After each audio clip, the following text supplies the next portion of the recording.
Selamat malam teman-teman semuanya yang sudah hadir di ruang Zoom dan yang saat ini Ustazah Herlini Amran selaku narasumber pada agenda malam hari ini yang semoga Suara adminnya terputus-putus menghilang ya.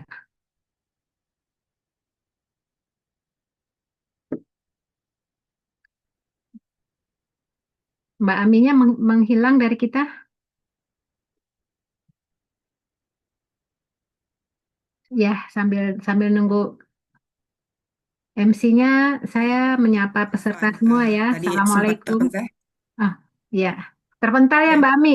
Ya, sepertinya sinyalnya agak kurang Ya. stabil ya. Tadi juga ketika join agak kurang stabil. Oke, Boleh. saya lanjutkan ya Ustazah. Silakan. Van sebelumnya. Eh, Eh, kita lanjutkan agendanya. Sebelum kita mulai, alangkah baiknya untuk menambah keberkahan, kita buka sama-sama terlebih dahulu dengan mengucapkan ta'awuz basmalah dan juga salawat bersama-sama. A'udzubillahiminasyaitonirrajim. Bismillahirrahmanirrahim. Allahumma sholli ala Sayyidina Muhammad wa ala ali Sayyidina Muhammad. Kemudian kita lengkapi ya, supaya lebih eh, bermakna kembali gitu ya, dan juga mungkin kita mengulang eh, huruf-huruf Al-Quran ya, kita lengkapi dengan sama-sama membaca suratul Fatihah, Al-Fatihah.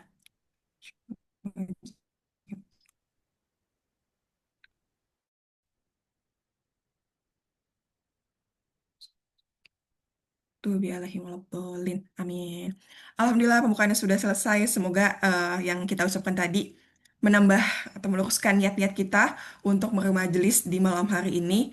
Dan sebelum kita lanjutkan agendanya, karena ustazahnya sudah hadir, silakan disiapkan catatannya, buku, tulisan, mungkin handphone untuk mencatat, supaya nanti ketika penjelasannya sudah disampaikan oleh narasumber kita, tidak terlewat dan juga bisa dimurojah kembali atau diingat kembali ya apa yang sudah disampaikan pada malam hari ini. Sebelum dilanjutkan ke agenda intinya, saya mau memperkenalkan narasumber pada malam hari ini yang sudah hadir pula ya, Masya Allah. Oke, narasumber kita malam hari ini, Insya Allah sudah siap ya. Beliau bernama Ustazah Dra Herlini Amran. Tempat tanggal lahirnya di Riau ya, 18 April 1966, beralamat di Keranggan, Kecamatan Jati Sampurna. Di sini yang orang Bekasi, ada orang Bekasi, ya beliau orang Bekasi. Beliau pernah menempuh pendidikan, Masya Allah sekali ya, saya juga melihatnya, wah ini agak-agak insecure sedikit kalau kata Gen Z ya. S2-nya sampai 2 kali, S1-nya pernah mengenyam pendidikan di Universitas Indonesia, Fakultas Sastra Arab, dan juga di University Islamabad, Pakistan di Fakultas Usuluddin, jurusan Tafsir Hadis dan juga S2 yang kedua di Mifakul Madaris Al Salafiyah, Faisal Abad Pakistan, jurusan Arabic and Islamic Studies. Aktivitasnya Masya Allah sangat banyak yang pernah dilalui beliau, Masya Allah. Pernah menjadi anggota DPR MPR ya di Dapil Kepri, lalu menjadi konselor wanita dan keluarga Pusat Konsultasi Syariah atau SCC, dan tanyasyariat.com bisa teman-teman cek ya di websitenya dari tahun 2000 sampai dengan sekarang. Lalu pembina Yayasan Maher Islamic Center Bekasi, kemudian pembina ada Relief International, kemudian pembicara pada berbagai kajian dan seminar keislaman, lalu standarisasi dari MUI Angkatan 14. Masya Allah. Bukunya juga, karya-karyanya juga sangat banyak ya. Beberapa artikel di media cetak dan elektronik. Kemudian eh, tanya jawab tentang keluarga berencana dengan penerbit Bina Mitra. Lalu Fikih Wanita Panduan Harian Muslimah penerbit UMI pada tahun 2011 dan juga Ibu Penjaga Moral Bangsa penerbit FAM Publishing Oktober 2013. Masya Allah. eh jadi wah saya bahasanya juga sampai agak ngos-ngosan karena Masya Allah sangat banyak ya. Jadi kita berguru di orang yang tepat gitu, yang sudah ahlinya gitu ya. Jadi mari kita eh, simak ya penjelasan narasumber atau Ustazah Herlini eh, kepada Ustazah Herlini karena sudah hadir. Dipersilakan. Gimana kabarnya Ustazah? Assalamualaikum warahmatullahi wabarakatuh. Apakah suaranya masih jelas? Waalaikumsalam warahmatullahi wabarakatuh. Kira-kira kita sampai jam berapa ya, Mbak ya?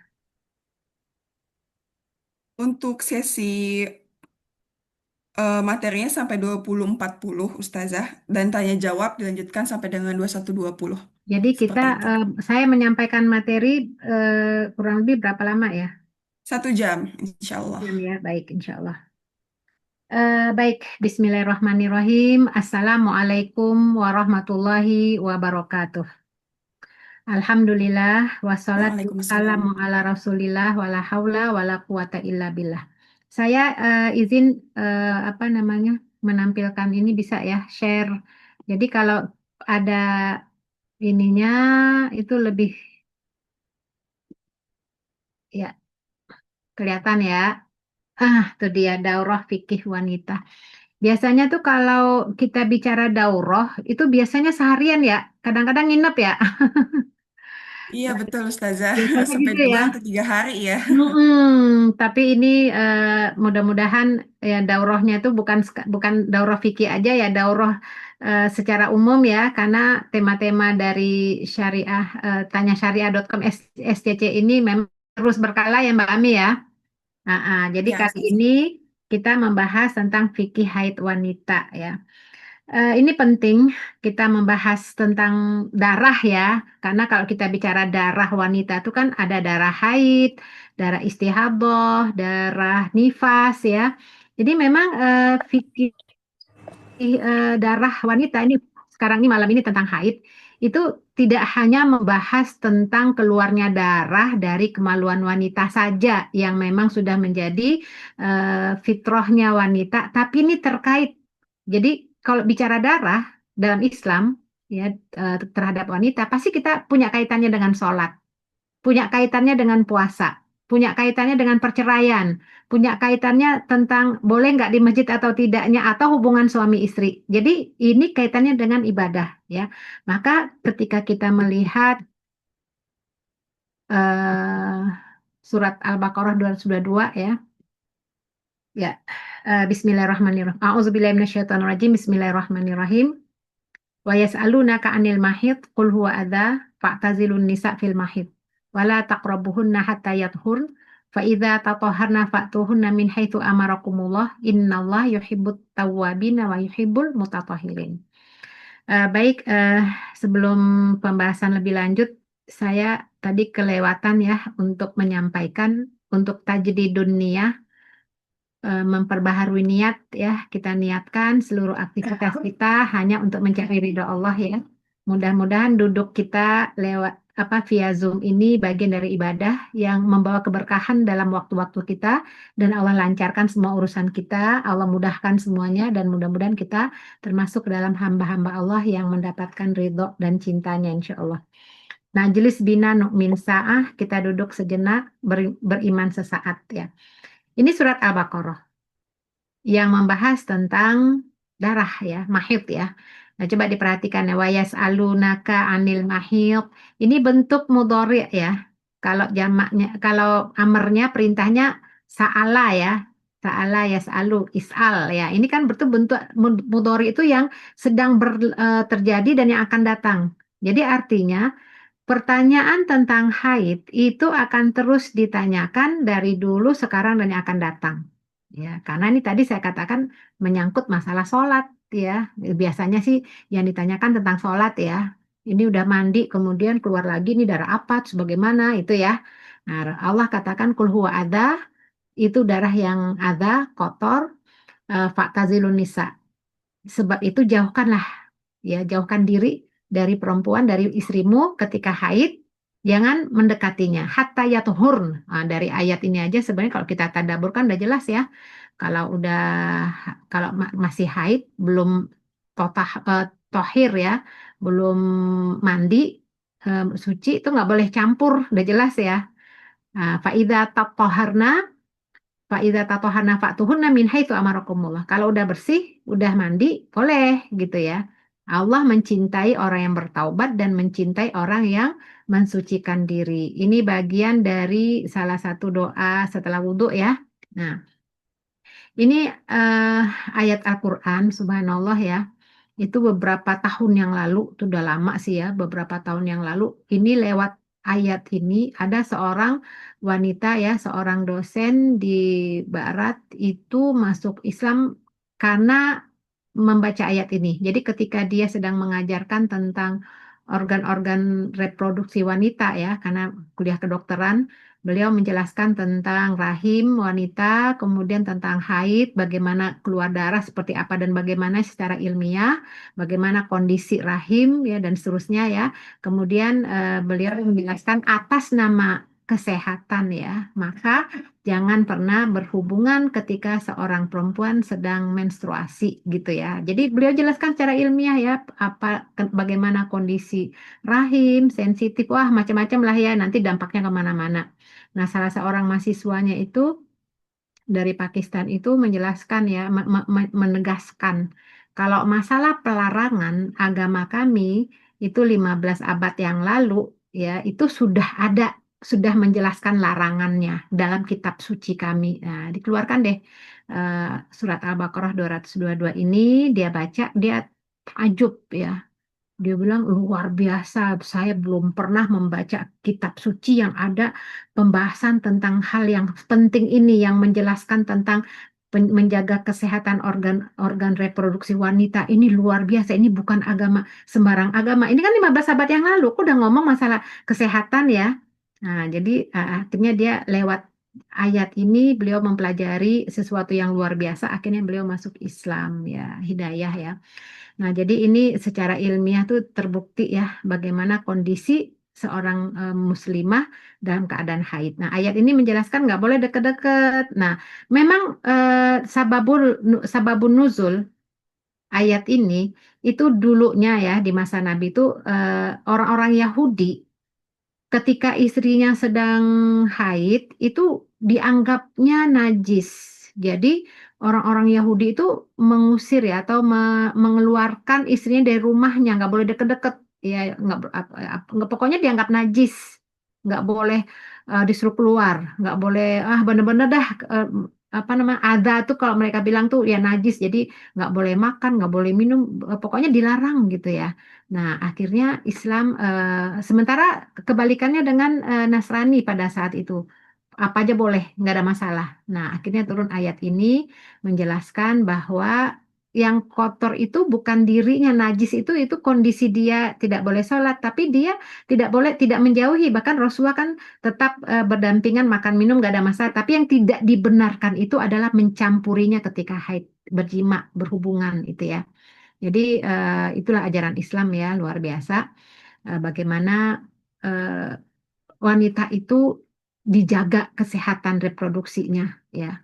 Nah, ini surat Al-Baqarah ya yang terkait dengan haid ya. Nah, kemudian dalam hadis Nabi itu dijelaskan hadza syai'un katabahullah ala banati Adam, bahwa haid itu adalah sesuatu yang telah ditetapkan terhadap perempuan keturunan Nabi Adam. Artinya haid ini sudah menjadi fitrah. Haid ini sudah menjadi kodratnya wanita ya. Makanya ketika seorang wanita sedang mendapatkan haid, itu insya Allah ketika dia ikhlas, maka ibadah-ibadah yang selama ini biasa dia lakukan, itu pahalanya tetap mengalir. Ya, jadi jangan khawatir ya. Yang penting ada niat di dalamnya. Innamal a'malu binniyat ya, diniatin. Misalnya kok lagi apa lagi haid kan kita nggak sholat tahajud misalnya ya. Terus kan bangun malam tuh ya kalau lagi nggak haid mah tahajud. Nah kita bisa bisa meniatkan dan kita bisa mintakan kepada Allah. Ya Allah, aku sedang melaksanakan perintahmu. Ini kan syariatmu. Oleh karena itu tetapkan pahalanya untukku. Walaupun aku tidak sholat malam, tapi kan aku sedang menjalankan perintahmu, syariatmu. Maka tetapkan juga pahalanya untukku. Nah itu kan dapat tuh, alhamdulillah ya. Daripada menyesali takdir ya. Apalagi nanti di bulan Ramadan. 10 hari terakhir ya, kalau nggak, nah itu kan menyesali takdir, nggak dapat pahala tuh ya. Nah, jadi ini sudah fitrah bagi wanita ya. Baik, kita masuk ya tentang langsung kepada darah wanita ya. Jadi hukumnya darah wanita ini, hukumnya secara hukum tuh bisa dalam kategori hadas besar, bisa juga hadas kecil ya. Jadi kalau hadas besar itu maksudnya yang mewajibkan mandi ya. Jadi kalau ini aturan Islam ya, tentang darah ini kalau keluar namanya apa, ketika apa gitu ya. Karena kita tahu kalau yang namanya haid itu kan memang sudah menjadi apa ya, haid itu huwadam al kharij min farjil mar'ah ala sabil sihah min ghairi sababil wiladah, yang keluar ketika dalam keadaan sehat bukan dalam keadaan melahirkan, itu namanya haid. Itu siklus ya. Makanya salah satu apa standar untuk menentukan seorang mukallaf bagi wanita itu adalah dia haid. Ya, jadi ini penanda ya. Nah, jadi ini status hukumnya itu hadas besar. Kalau hadas besar itu kan berarti mewajibkan mandi. Ya, nanti kita akan bahas tuh kalau mesti tahu ya, ini haid atau bukannya terus tahu sebagai seorang muslimah ya. Sedangkan hadas kecil itu istihadoh. Jadi yang namanya istihadoh itu adalah darah yang keluar tidak pada masa haid dan tidak pada masa nifas. Itu namanya istihadoh. Istihadoh itu termasuk hadas kecil yang membatalkan wudhu dan mewajibkan apa tetap wajib sholat ya. Baik. Damul haid damul tabi'ah wajillah. Ya, jadi kalau secara bahasa haid itu adalah memang darah yang keluar ketika kondisi wanita yang wanita sehat pada siklusnya. Secara bahasa artinya sail, mengalir, ya. Jadi yang keluar ketika sudah balik, ya, masih dalam kategori sehat, balik bukan karena melahirkan atau karena terluka, keluar pada masa-masa tertentu. Jadi ini yang dinamakan darah haid. Nah, para ulama itu menjelaskan ya batas kedatangan haid karena memang tidak ada dalam nas dalam Al-Quran ataupun dalam hadis batas kedatangannya. Tapi para ulama menjelaskan mayoritas usia minimal haid itu 9 tahun. Maksimalnya berakhir tanpa batasan waktu. Karena kalau dipakai batasan minimal itu kan nanti kalau nggak ada batasannya nanti ada anak bayi lahir suka ada keluar darah gitu ya lah, ini darah apa gitu kan, nggak mungkin haid pula kan. Maka mereka memberikan patokan 9 tahun ini berdasarkan ke ketika Ibunda Aisyah radhiyallahu anha itu berumah tangga dengan Rasulullah. Dan itu tentu tahunnya tahun Hijriah ya, bukan tahun Masehi ya. Berarti bisa lebih kurang dari itu. Nah, kita bisa bayangkan sekarang anak-anak kita itu lebih dini dia mendapatkan haid. Nah, ini persoalan haid itu ya adalah persoalan fikih yang terkait dengan kewajiban sholat ya. Tapi tidak hanya ini, kita mendidik anak tuh kan nggak hanya masalah fikih aja ya. Paling tidak orang tua pun harus mempersiapkan anaknya ini, putrinya ini, ketika haid lebih dini, tentu harus dipersiapkan juga akalnya. Karena yang namanya haid itu kan berarti menunjukkan dia sudah akil balik, sudah mukallaf. Artinya dia sudah dibebankan kewajiban syariat. Jadi statusnya di hadapan Allah itu sama dengan orang tuanya yang sudah gede, udah dewasa gitu ya, tentang kewajiban-kewajiban. Karena dia sudah mukallaf, karena penanda dia dewasa itu adalah balik. Nah, itu kan itu sisi lain lagi dalam pendidikan, yaitu berat banget ya. Bagaimana nanti sholat itu sudah menjadi kewajibannya juga bagi dia. Nah, ini karena kita bahas tentang masalah darah. Boleh, kilo. Oke. Mbak Ami bisa di ini nggak Mbak Ami? Mm-mm. Sudah, Ya, Ustazah. jadi ini batas minimalnya, tidak ada dalil menyatakan bahwa haid mempunyai batas waktu. Kalau batas maksimalnya tuh nggak ada ya. Batas minimal 9 tahun, batas maksimal nggak ada batasan waktu ya. Makanya para ulama berbeda pandangan batas usia menopause itu ya. Usia menopause itu kalau menurut Imam Hanafi 55 tahun, Imam Malik 70, Imam Syafi'i 62, Imam Khalid 50.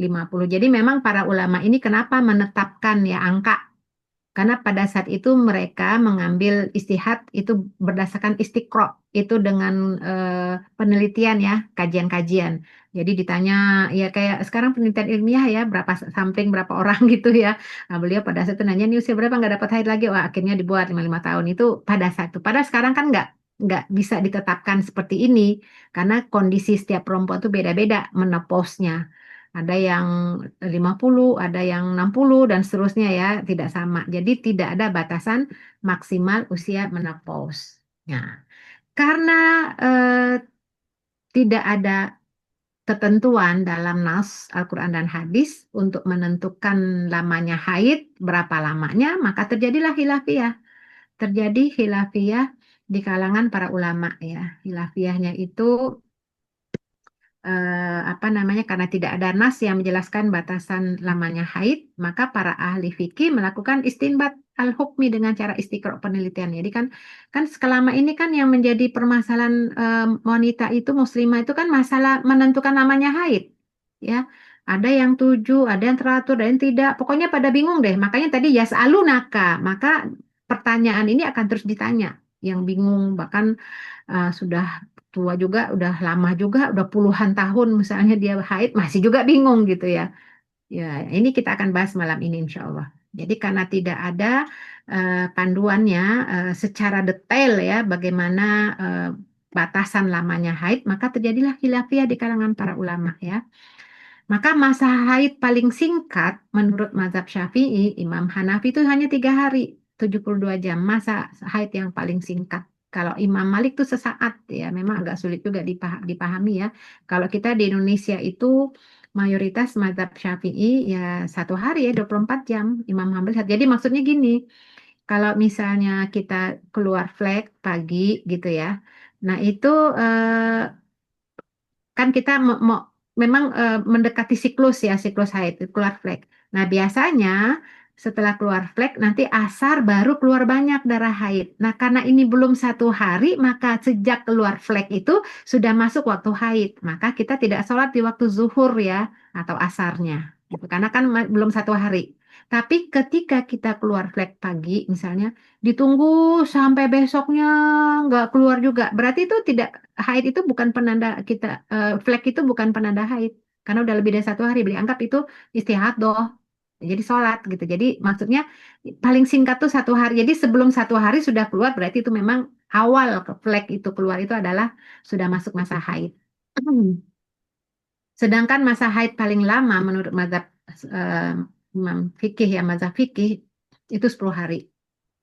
Mungkin kalau masa terpendek haid mungkin nggak ada banyak yang nggak ada masalah ya ya apa haid. Tapi kan yang sangat membingungkan biasanya di kalangan muslimah itu lamanya haid itu ya bingung tuh ya. Jadi kalau Imam Hanafi 10 hari, kalau Imam Malik menurut keadaan, kalau Imam Syafi'i 15 hari, Imam Hambali 15 hari, biasanya 15 hari ya. Jadi kalau masih dalam belum 15 hari itu dianggap masa haid. Nah, sekarang kan nggak semuanya disamakan 15 hari. Ini kan tergantung kondisi karena dalam beberapa hadis itu Nabi mengatakan bahwa haid itu eh, sita atau sab'ah, 6 atau 7 hari karena ada juga muslimah atau sahabiat di masa Nabi itu juga mengalami istihadah. Nanti ada nama-namanya itu siapa sahabiat yang mengalami istihadah ya. Jadi tidak harus baku 15 hari. Maka oleh karena itu karena setiap wanita itu berbeda masa siklusnya lama haidnya maka dikembalikan kepada kebiasaan yang berlaku. Jadi karena setiap wanita itu nggak sama siklusnya maka dilihat dari kebiasaannya dilihat. Kita nggak bisa nyamain ya si fulan dengan si fulan beda. Itulah karunia Allah ya.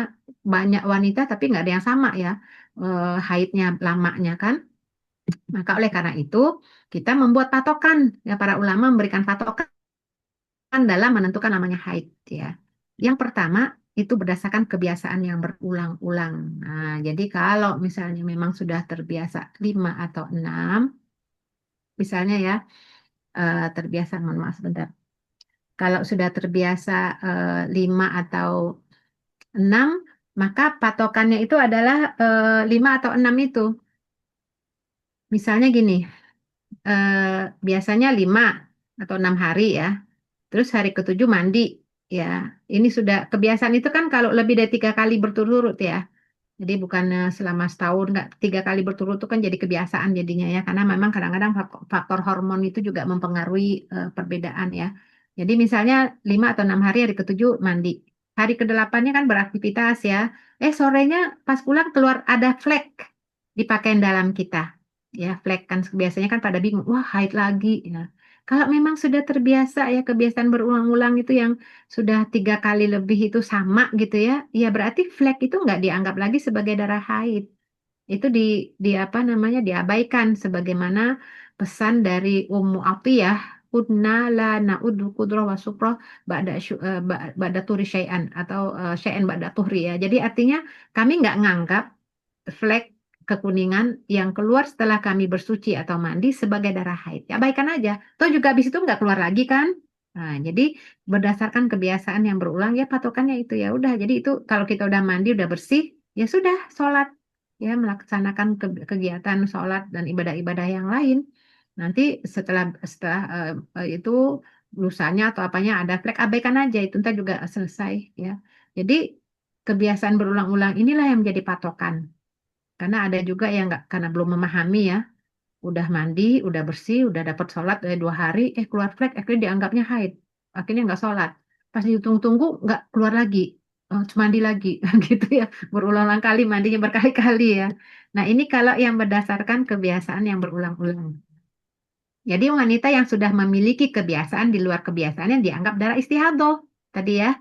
Kalau biasanya 6 atau 7 ya udah gitu ya. Nah ini sebagaimana sabda Nabi kepada Ummu Habibah, Umkusi kodra makanat tahbisuki haidotuki maktasili wasolli. Berdiamlah selama waktu haid yang biasa engkau jalani, mandi dan sholatlah. Jadi ini di masa Nabi itu juga banyak juga sih sahabiat yang istihadah yang setiap harinya tuh berdarah terus gitu ya. Bingung kan? Jadi bukan bukan ini ya, jadi ada kalanya mungkin hormon atau apa ya berubah. Jadi ada beberapa sahabiat itu setiap hari itu keluar darah terus, bingung gitu kan. Ini kapan mandinya, kapan bingung kan? Sebelumnya nggak kayak begini, maka Rasul mengatakan ya udah kamu selama ini haidnya berapa hari? Ya udah patokannya itu aja. Ya udah kalau lagi patokannya memang misalnya berapa hari 6 hari atau 7 hari ya biasanya ya udah itu dianggap haid kemudian mandi cuma sholat walaupun masih mengeluarkan darah itu dianggap darah istihadah gitu ya itu bagi yang apa namanya yang orang-orang yang mendapatkan istihadah baik. Nah, tuh rokud dima ya Ummu Salamah itu pernah minta fatwa pada Rasulullah SAW berkaitan dengan pertanyaan seorang sahabiat yang selalu mengeluarkan darah. Ini Ummu Salamah, ini istri Nabi ya. Jadi kenapa para sahabiat itu, jadi pertanyaan tentang haid itu nggak kita aja ya. Dulu sahabiat juga banyak nanya juga, nanya kepada istri Nabi ya. Nah, minta fatwa kepada Rasulullah. Nah, Rasulullah menjawab, latandur ada dal ayam wal layali, gitu ya. Hendaklah dia melihat jumlah hari dan malam yang dahulu ia alami sebagai haid setiap bulan sebelum ia mengalami kondisi ini. Nah, qabla ayusibaha ya, alladzi asobaha. Artinya apa? Ternyata seorang muslimah itu kita nih disuruh Nabi supaya kita tahu siklus kita itu nyatet gitu ya punya catatan sekarang udah ada aplikasinya ya aplikasinya tuh kapan tanggal berapa catat tuh nanti kan kita kalau ada berubah tuh kan jadi tahu ya kenapa ini harus dicatat karena ini kaitannya dengan sholat loh. Sholat itu jangan diabaikan. Sholat itu kita udah tahu ya, awalu maya hasabul abu yaumal qiyamah yang pertama dihisab oleh Allah di yaumil akhir. Bahkan kalau kita baca tuh ya pandangannya Ibnu Qayyim al-Jauziyah itu dalam kitabnya tuh dosa meninggalkan sholat itu jauh lebih besar daripada dosa mencuri, berzina, membunuh sampai begitunya loh, Masya Allah. Kalau kita nganggap ringan-ringan, nah, kalau di situ beliau mengatakan bahwa orang yang nggak sholat itu akan disiksa, akan diazab. Bukankah patokan baik atau tidaknya amal seseorang itu tergantung sholatnya, itu ya. Kalau orang yang sholat pasti dia tidak akan mencuri, tidak akan berzina, tidak akan membunuh gitu. Maka jangan pernah tinggalkan sholat karena itu amalan yang pertama dihisab oleh Allah. Makanya para ulama itu sangat hati-hati ya, apalagi terkait dengan haid. Jangan pernah mengabaikan sholat gara-gara kita tidak tahu siklus lamanya siklus kita. Makanya kalau kita lihat pandangan para ulama fikih ya, seperti Imam Syafi'i dan Imam Hambali, itu beliau mewajibkan adanya kodok sholat. Misalnya gini, ketika sudah masuk waktu sholat, misalnya ya, misalnya nih Isya nih ya, udah masuk waktu sholat, ini mungkin di antara kita ada yang belum sholat Isya gitu ya. Udah dengar kajian dulu dah di Zoom gitu ya. Nanti kan masih panjang waktu Isya, nanti habis ini baru sholat. Kan bisa gitu ya. Ternyata lagi mendengarkan kajian terasa tuh. Kayaknya ada yang keluar deh nih, emang udah siklusnya juga gitu ya. Pas sudah selesai Zoom nanti mau ke kamar mandi, oh ternyata haid. Nah itu kan padahal tadi sudah masuk dari tadi kan waktu sholat. Nah, ini pandangan Imam Syafi'i dan Imam Hambali, bahkan mayoritas ulama mengatakan bahwa muslimah ini diharuskan mengkodok waktu sholat Isya yang belum dia lakukan, yang tadi terlewatkan. Gitu loh. Jadi maksudnya itu ya, mengkodok waktu sholat Isya yang tadi itu sudah masuk, dia belum haid. Tapi karena dia menunda, ya artinya mau melaksanakan nanti, ternyata didahului. Itu bukan berarti waktu sholat Isya itu menjadi apa ya, sesuatu yang ya diabaikan. Maksudnya tuh jadi bukan itu tidak bisa diabaikan, bukan jadi begitu saja. Itu tetap ada kewajiban kewajiban sholat itu masih ada di pundak wanita tersebut. Kapan dilaksanakan nanti dikodok nanti kalau sudah bersih dari haid. Nah itu sampai begitu ya, sampai tidak jangan sampai meninggalkan waktu sholat yang memang seluruh mukallaf ketika masuk waktu sholat seluruhnya wajib sholat kan ya kecuali haid dan nifas ya bagi perempuan ya. Jadi ketika sudah waktu masuk waktu sholat seluruh orang-orang muslim akil bali yang mukallaf wajib sholat. Nah masalahnya kan dia tidak melaksanakan pada saat itu. Nah berarti bukan berarti dia itu tidak mendapatkan kewajiban itu, bukan berarti itu terlepas begitu saja, kewajiban tetap ada. Nanti dikodok di waktu dia sudah bersih haid. Nah, dikodoknya itu kapan? Tergantung dia bersih haidnya kapan. Nah, para ulama menjelaskan kalau misalnya dia bersih haidnya di waktu zuhur misalnya, ya dia yang pertama kali setelah dia bersih dan mandi, dia mengkodok waktu sholat Isya yang dulu dia belum sempat laksanakan di waktu zuhur setelah dia bersih. Itu ya, ini pandangan ulama yang mayoritas. Karena tidak, apa namanya, ini kan kewajiban yang sudah Allah tetapkan waktunya ya. Inna sholata kanat alal mu'minina kitaban mawquta. Sholat itu sudah ditetapkan oleh Allah kepada hamba-hamba Allah yang beriman itu udah ada waktu, udah ketetapannya. Bahkan kalau kita lihat lagi dalam beberapa riwayat dan hadis Nabi itu Ummahatul Mukminin ya, diantaranya Ibunda Aisyah radhiyallahu anha, itu beliau kadang-kadang menjamak loh ya, mengkodok atau menjamak ya, maksudnya misalnya gini, ketika beliau bersih di waktu sholat Isya, jadi sholat Isya itu dia bersih ya, beliau bersih mandi, beliau sholat juga tuh maghrib. Ya, jadi mengkodok maghribnya juga. Padahal waktu maghrib mungkin dia belum bersih. Tapi karena masih ada waktu yang bisa disatukan gitu ya, dijamakkan, maka beliau kodok. Itu saking tidak mau meninggalkan satu waktu sholat. Khawatir melalaikan. Nah itu ya, jadi ini sangat hati-hati dalam hal eh, membahas tentang haid kapan bersih atau sucinya. Nah ini apalagi di kewajiban kita buat anak-anak perempuan kita yang baru balik ya. Khawatirnya kalau dia nggak diberikan pemahaman tentang masalah sholat ini adalah kewajiban kita, khawatirnya nganggap sepele. Ya, jadi anak saya pernah nanya tuh, waktu masih dulu, masih sekarang sih anak saya udah pada nikah ya. eh, dia bilang, dia bilang, Umi, kok aku punya teman ditanya mau sholat, haid mulu sih jawabannya gitu. Sholat yuk, lagi haid, lagi men. Terus tanya lagi, ini kapan bersihnya gitu ya. Nah kita nggak ingin ya anak-anak kita tuh mengabaikan sholat. Maka dengan cara kita memberi pemahaman kepada mereka tentang haid ini. Ya jangan dianggap sepele juga, dilalaikan ya. Baik. Nah, umumnya masa haid itu adalah 6 atau 7 hari. Ini sebagaimana ucapan Nabi SAW kepada Hamna binti Jahash. Ya, sama juga ya.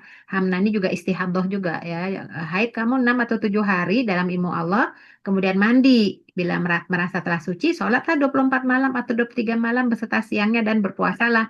Karena itu semua memberikan pahala. Demikian juga kerjakan pada setiap bulan sebagaimana lazimnya perempuan yang haid dan sebagaimana lazimnya mereka suci karena saat kebiasaan haid dan suci. Jadi tidak selalu patokannya 15 hari, enggak juga ya, tergantung aja. Kalau memang sulit membedakan, memang dari awalnya memang lama, ya memang itu batasan maksimalnya. Kan setiap orang tidak sama ya. Baik, itu yang pertama tadi ya. Cara menentukan lamanya haid. Pertama, berdasarkan kebiasaan. Nah, masalahnya tidak semua muslimah itu punya kebiasaan yang tetap. Maka mereka memperhatikan tanda-tanda darah. Tanda-tanda darah itu ya biasanya kan flek, kemudian banyak-banyak merah gitu ya, lama-lama flek kayak gitu ya. Nah, ini hadis yang disampaikan oleh Fatimah binti Abi Hubaysh ya. Jadi dia bertanya kepada Rasulullah tentang darah haid. Kata Nabi, "Idza kana damul haidh fa innahu aswad yu'raf." Jadi kalau darah itu darah haid, warnanya hitam yu'raf, dikenal ya, kita tahu dah ya warnanya itu ya. Maka kata Nabi, faamsiki anis sholah, ya udah kalau udah tahu gitu warnanya baunya, ya udah jangan sholat gitu ya. Faidza kanal akhor, kalau tidak maka fatawaddai, ya udah dianggap itu istihadah ya. Jadi ini biasanya kalau ibu-ibu tuh ya yang biasanya pakai spiral tuh ya biasanya agak agak masalah tuh ya dengan haidnya tuh lama, panjang. Nah, itu hati-hati, jangan sampai tidak memahami darah itu ya. Bisa jadi itu adalah akibat dari benda tersebut ya.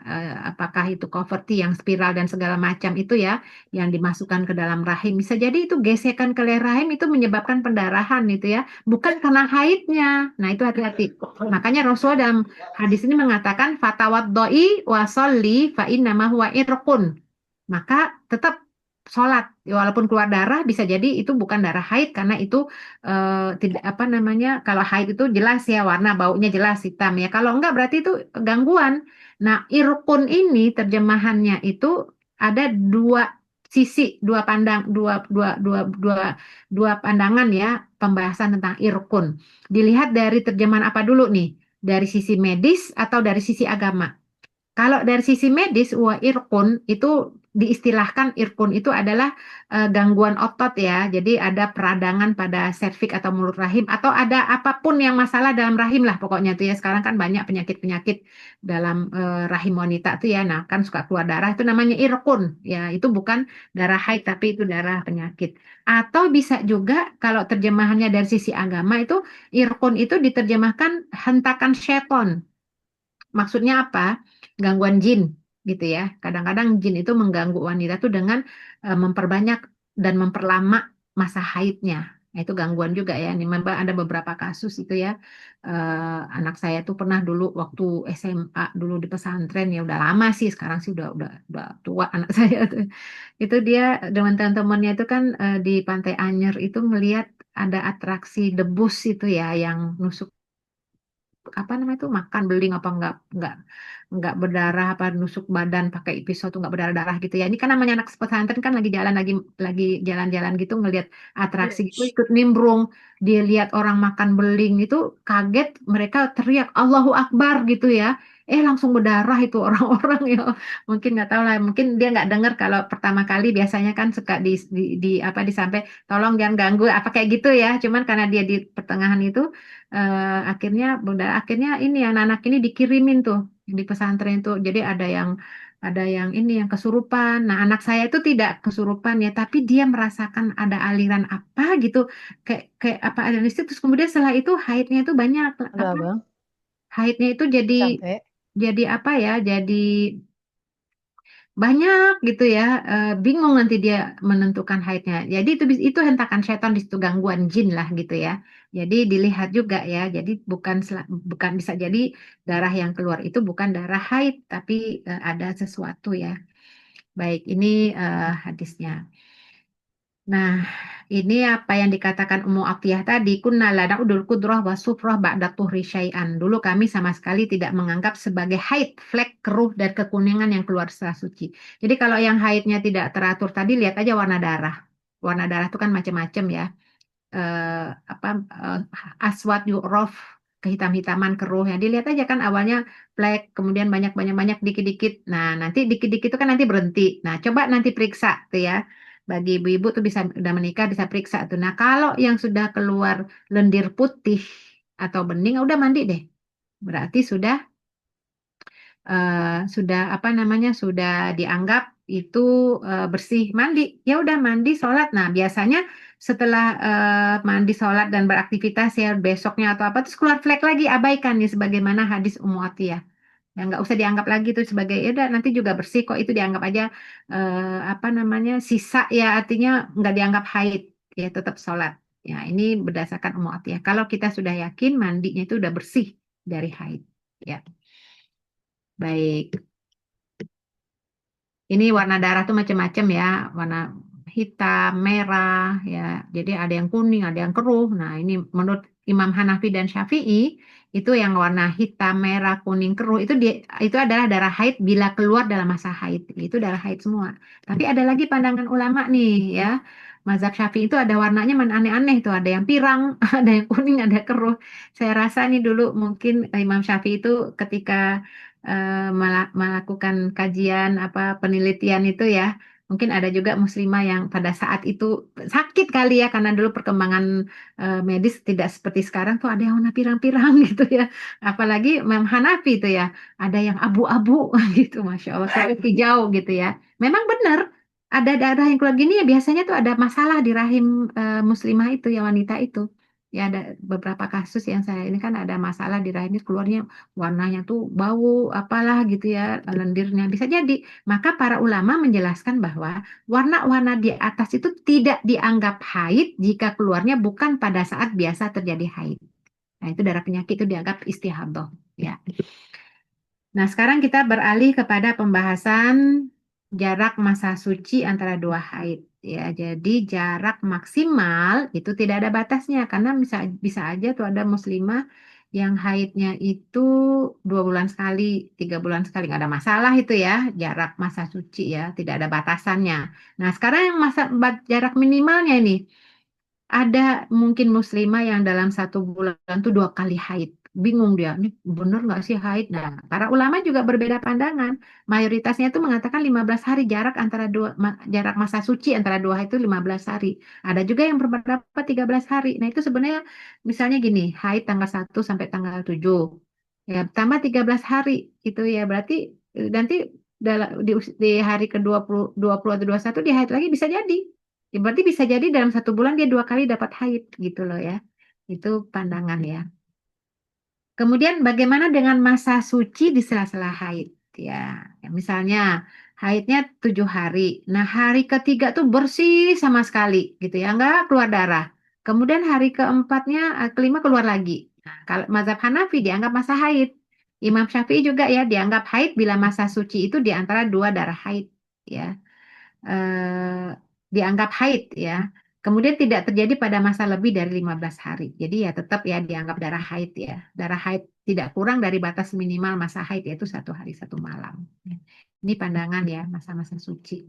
Nah, sekarang apa yang tidak boleh dilakukan saat haid? Jelas, sholat tuh nggak boleh ya. Sholat itu nggak boleh dilakukan. Jadi tidak ada mengkodok sholat ketika dalam masa-masa haid, nggak ada. Haidnya 5 hari, kemudian 5 hari itu dikodok, nggak ada. Yang ada itu adalah ketika sudah masuk waktu sholat, belum dilaksanakan sholatnya, sudah keburu haid, maka waktu sholat itulah yang dikodok, gitu ya. Saum atau puasa itu jelas tidak boleh. Tawaf nggak boleh. Hubungan suami istri nggak boleh. Jima ya.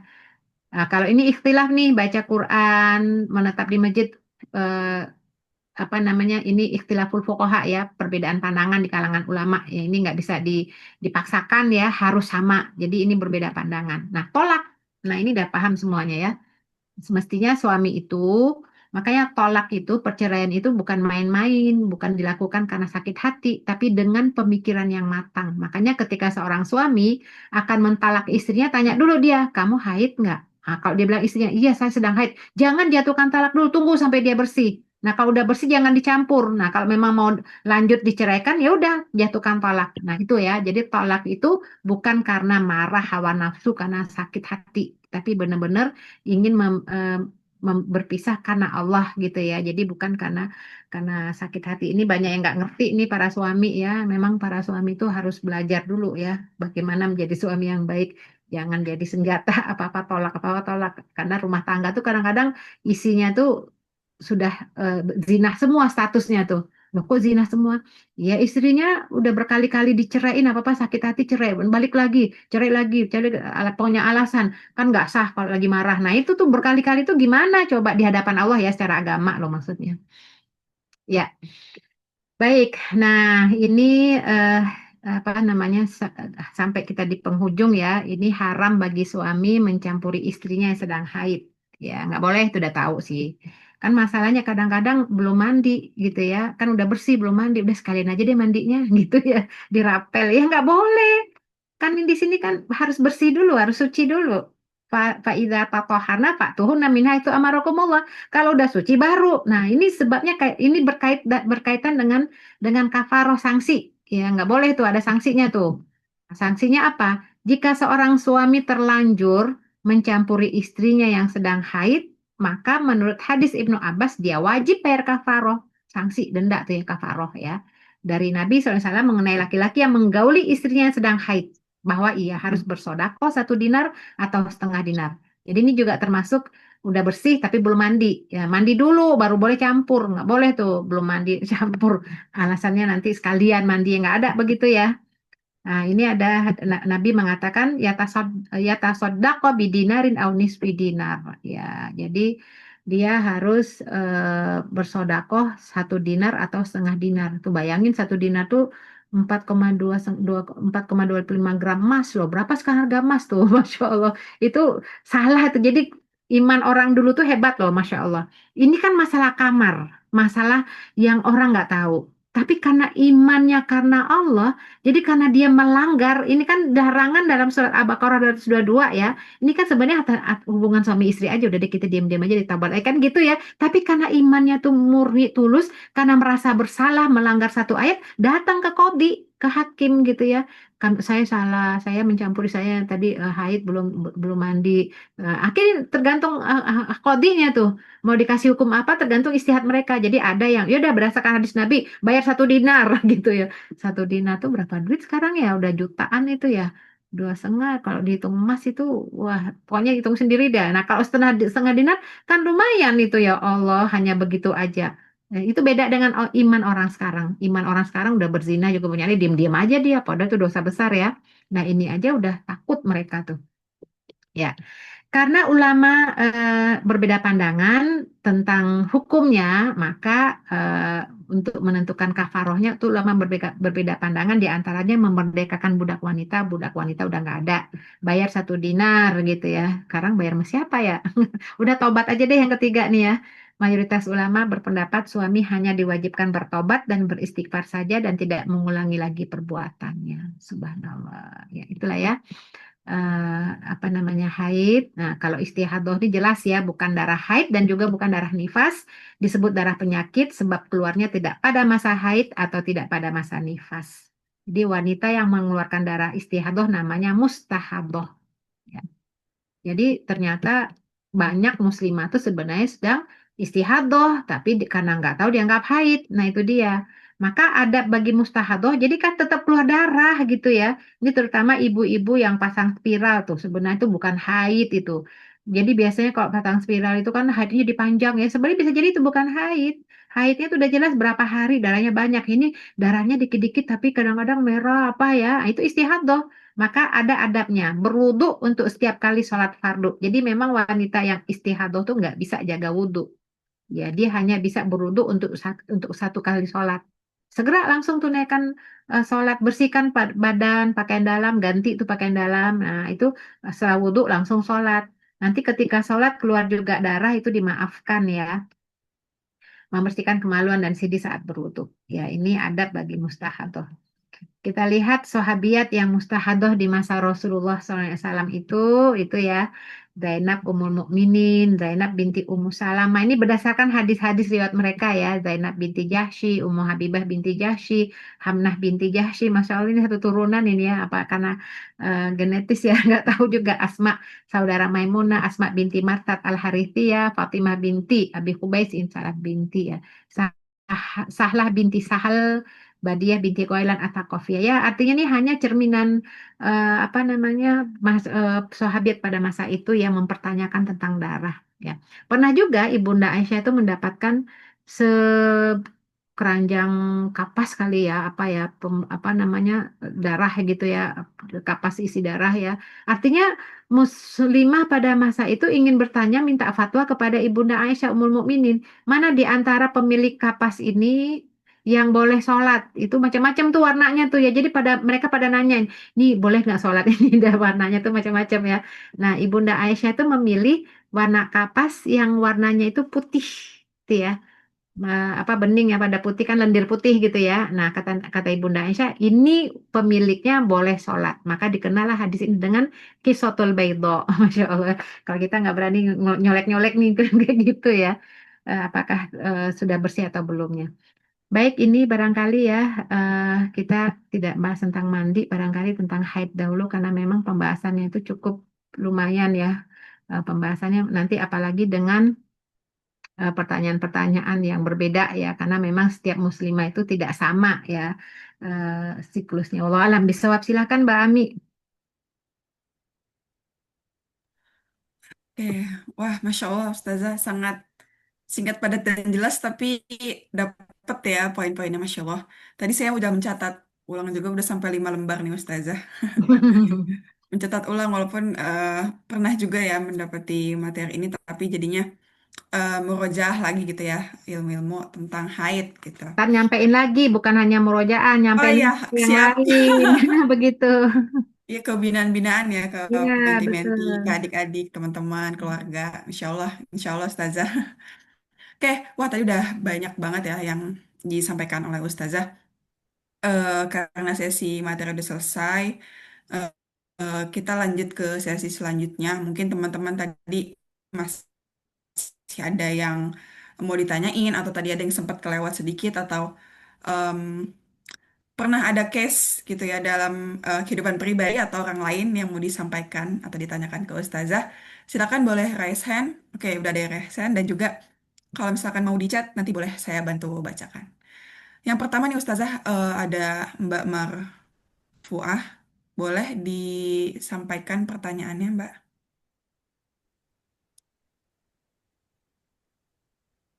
Bismillahirrahmanirrahim. Assalamualaikum warahmatullahi wabarakatuh.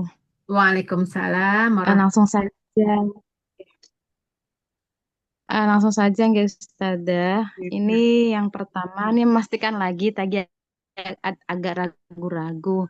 Jadi ketika saya tuh biasanya kalau haid tuh sampai 8 hari gitu ya. wabarakatuh. Nah, apakah boleh saya itu eh suci di hari ketujuh gitu atau keenam? Karena kan memang sudah apa ya, sudah darah putih tapi agak keping-pingan gitu Ustazah. Tapi saya cium tuh masih ada bau amis gitu. Jadi saya agak ragu-ragu apakah saya ini lebih baik suci atau bagaimana. Itu yang pertama Ustazah. Bentar, sebentar. Itu Terus yang hari ke, kedua, sebentar Mbak. Hari kemarin pas Mbak, hari ke-8 itu maksudnya nggih, bersihnya tuh hari ke-8 udah bersih ya?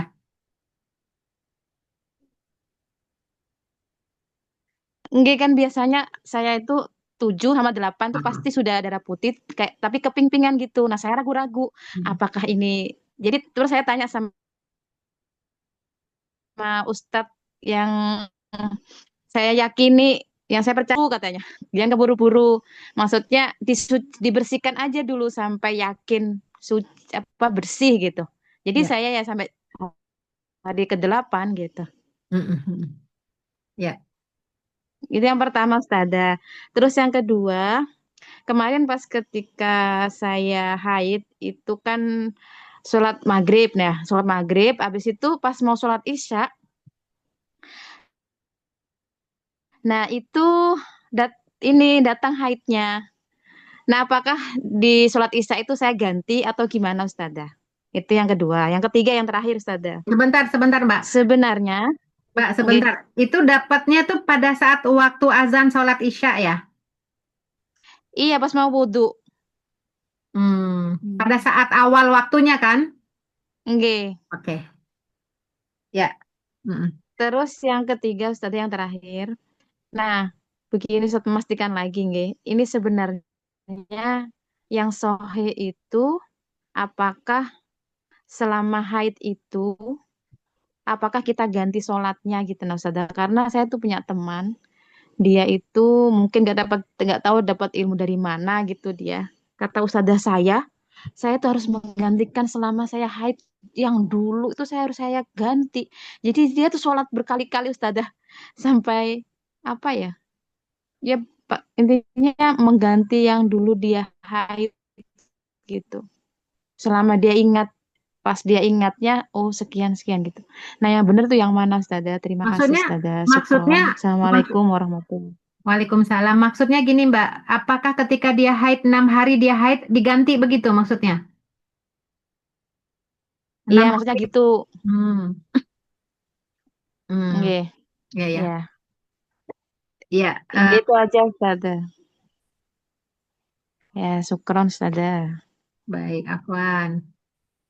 Jadi Saya seperti gini, itu saja. Eh, eh, yang Terima pertama, kasih Mbak atas pertanyaan tadi, 3 pertanyaannya.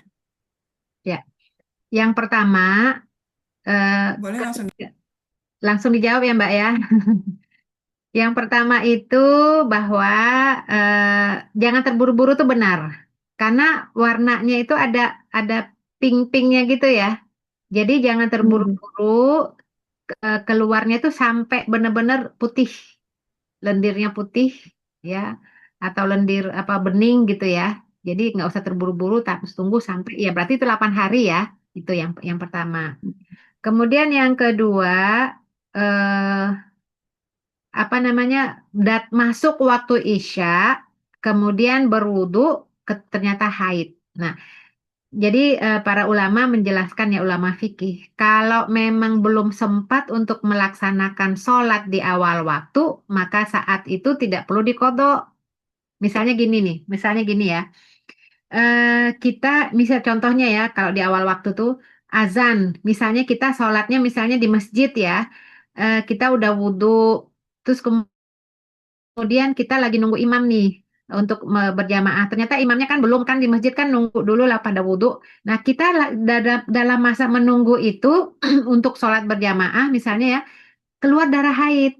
Nah, para ulama mengatakan ini yang keluarnya di awal waktu, yang belum ada sempat untuk melaksanakan sholat, maka tidak perlu dikodok. Dikodok itu apabila sudah waktunya udah lewat, maksudnya udah berlalu ya, masih artinya masih bisa melaksanakan sholat untuk berapa lama sih sholat itu ya. Jadi misalnya ya paling ya berapa lama lah sholat itu. Jadi kalau memang di awal waktu keluar darah haid itu tidak perlu dikodok ya. Apalagi misalnya dekat azan atau kayaknya nih ada yang keluar nih gitu ya ke kamar mandi, wah haid. Nah kan ya memang belum sempat kita sholat, masih berwudu, itu tidak perlu dikodok ya. Dikodok itu kalau waktunya udah berlalu ya. Misalnya zuhur jam 12, kita jam 1 mau sholat, ternyata haid. Nah itu dikodok tuh ya. Kemudian pertanyaan yang ketiga yang terkait dengan mengkodok. Mengkodok apa? Waktu yang tertinggal ya. Jadi nggak ada tuh. Jadi pernah Ibunda Aisyah tuh ditanya ya tentang ma balil haid takdil saum wala takdis sholah gitu ya. Ada yang bertanya kepada Ibunda Aisyah, kenapa wanita haid harus mengkodok puasa tapi tidak mengkodok sholat? Nah, Ibu Anda mengatakan, ya memang Rasulullah tidak menyuruh kami karena Rasulullah itu apa nama fanu maru biqada il saum wala nu'mar biqada isolah. Kami itu disuruh Nabi mengkodok saum, tapi kami tidak disuruh oleh Nabi untuk mengkodok sholat. Jadi nggak ada tuh waktu waktu haid kita tuh dikodok tuh nggak diajarkan Nabi. Nah, saya nggak tahu apakah memang benar apa ada pandangan yang mengharuskan mengkodok waktu-waktu haid yang sudah berlalu. Saya rasa kayaknya sih nggak begitu sih maksudnya. Mungkin maksudnya gini, dulu tidak sholat kali ya. Nah, jadi waktu-waktu yang nggak sholat dia lakukan tuh, jadi dia mengambil pandangan di kodok sekarang. Nah, itu bingung juga ya, waktu sholat di kodok berapa lama. Ya, memang ada pandangan ulama begitu. Sebagian ulama termasuk Imam Syafi'i ya, itu bagi muslimah yang dulunya tidak sholat karena lalai, karena lupa, karena tidak tahu, atau karena apapun ya, dia sudah balik, dia meninggalkan sholat. Nah, untuk taubatnya itu ya dia mengkodok semuanya gitu. Nah, itu bisa seperti, tapi kalau ya mungkin itu nggak tahu ya pandangan dari mana, tapi Rasulullah tidak menyuruh kaum muslimah itu mengkodok haidnya waktu sholat. Ketika dia haid itu meninggalkan sholat, tidak ada Nabi menyuruh mengkodok sholat ketika dia haid ya. Itu Allah alam bisawab, seperti itu Mbak. Oke, syukron Ustazah. Oke, jazakillah khair Ustazah Herlini atas jawabannya. Ternyata masih banyak yang bertanya di kolom chat dan juga raise hand ya. Saya coba baca dulu yang tadi duluan nanya. Mbak Siti Farikah ya, yang tadi duluan bertanya. Izin bertanya, bagaimana menentukan darah nifas kapan waktunya? Gimana tuh Nifas kan baca? habis melahirkan berarti itu darah nifas. Nah, mungkin maksudnya gini, apakah darah yang keluar sebelum melahirkan dianggap darah nifas gitu ya? Nah, itu Ya, ulama mungkin beda seperti itu ya. pandangan. Ya, apakah darah yang keluar sebelum melahirkan darah nifas, maka para ulama beda pandangan. Paling tidak ya, kalau kita ambil pandangan semua memang beda pandangan, tapi kecuali Imam Abu Hanifah tuh mengatakan darah yang keluar sebelum melahirkan itu darah istihadah. Tapi tiga pandangan ulama Maliki, Syafi'i dan Hambali ya, terlepas namanya itu darah haid atau darah nifas itu beda, artinya darah yang keluar menjelang melahirkan. Nah, itu tidak lagi seorang muslimah itu diwajibkan sholat. Itu menjelang ya, maksudnya menjelang tuh ya ya kan pembukaan berapa tuh gitu ya kan lagi keluarlah darah gitu ya atau flek atau pokoknya keluarlah darah itu tidak dianggap itu sebagian mengatakan tuh darah nifas yang lain haid itu beda pandangan lah kita tidak mempermasalahkan nama ya tapi ketika darah itu keluar menjelang melahirkan maka dia tidak wajib lagi sholat. Ya, ya itu barangkali disebut nifas ya eh, waktunya. Tapi kalau keluar darahnya tapi melahirkannya masih lama, itu darah istihadah itu. Kan ada ya, wah ini Aduh.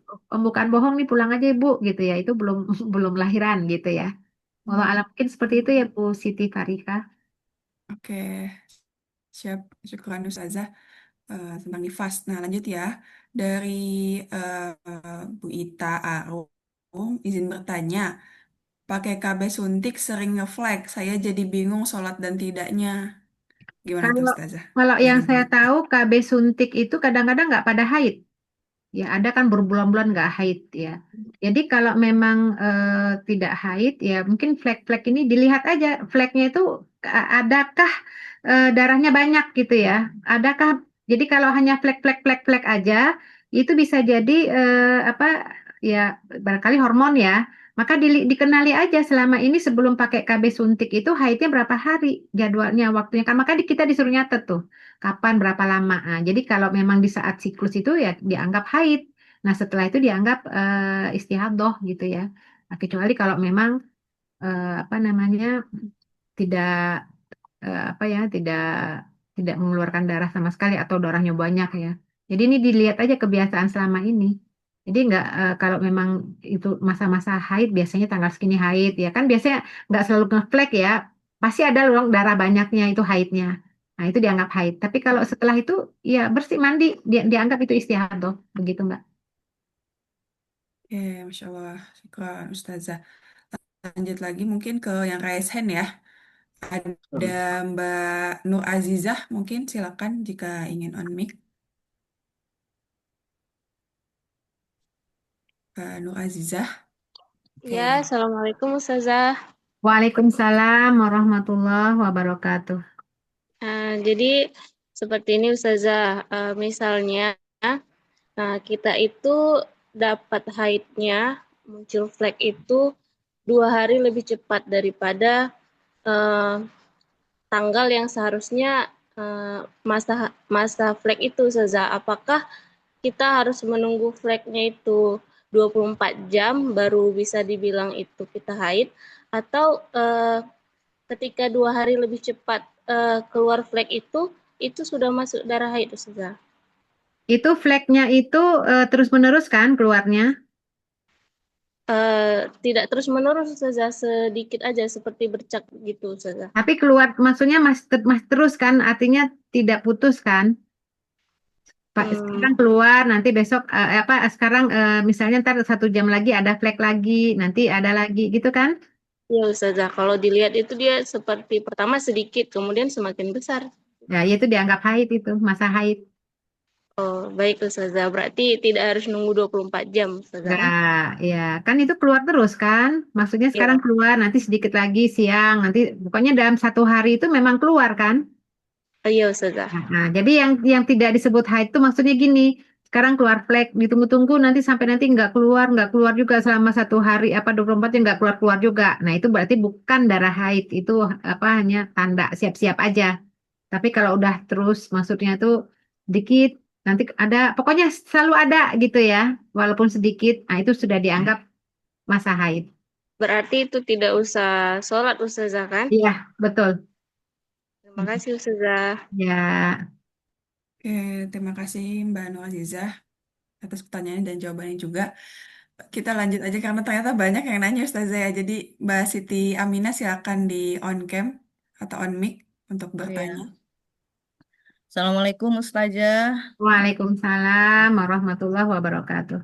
Mohon maaf ini nggak on cam mungkin jaringannya Ustazah supaya ini suaranya jernih.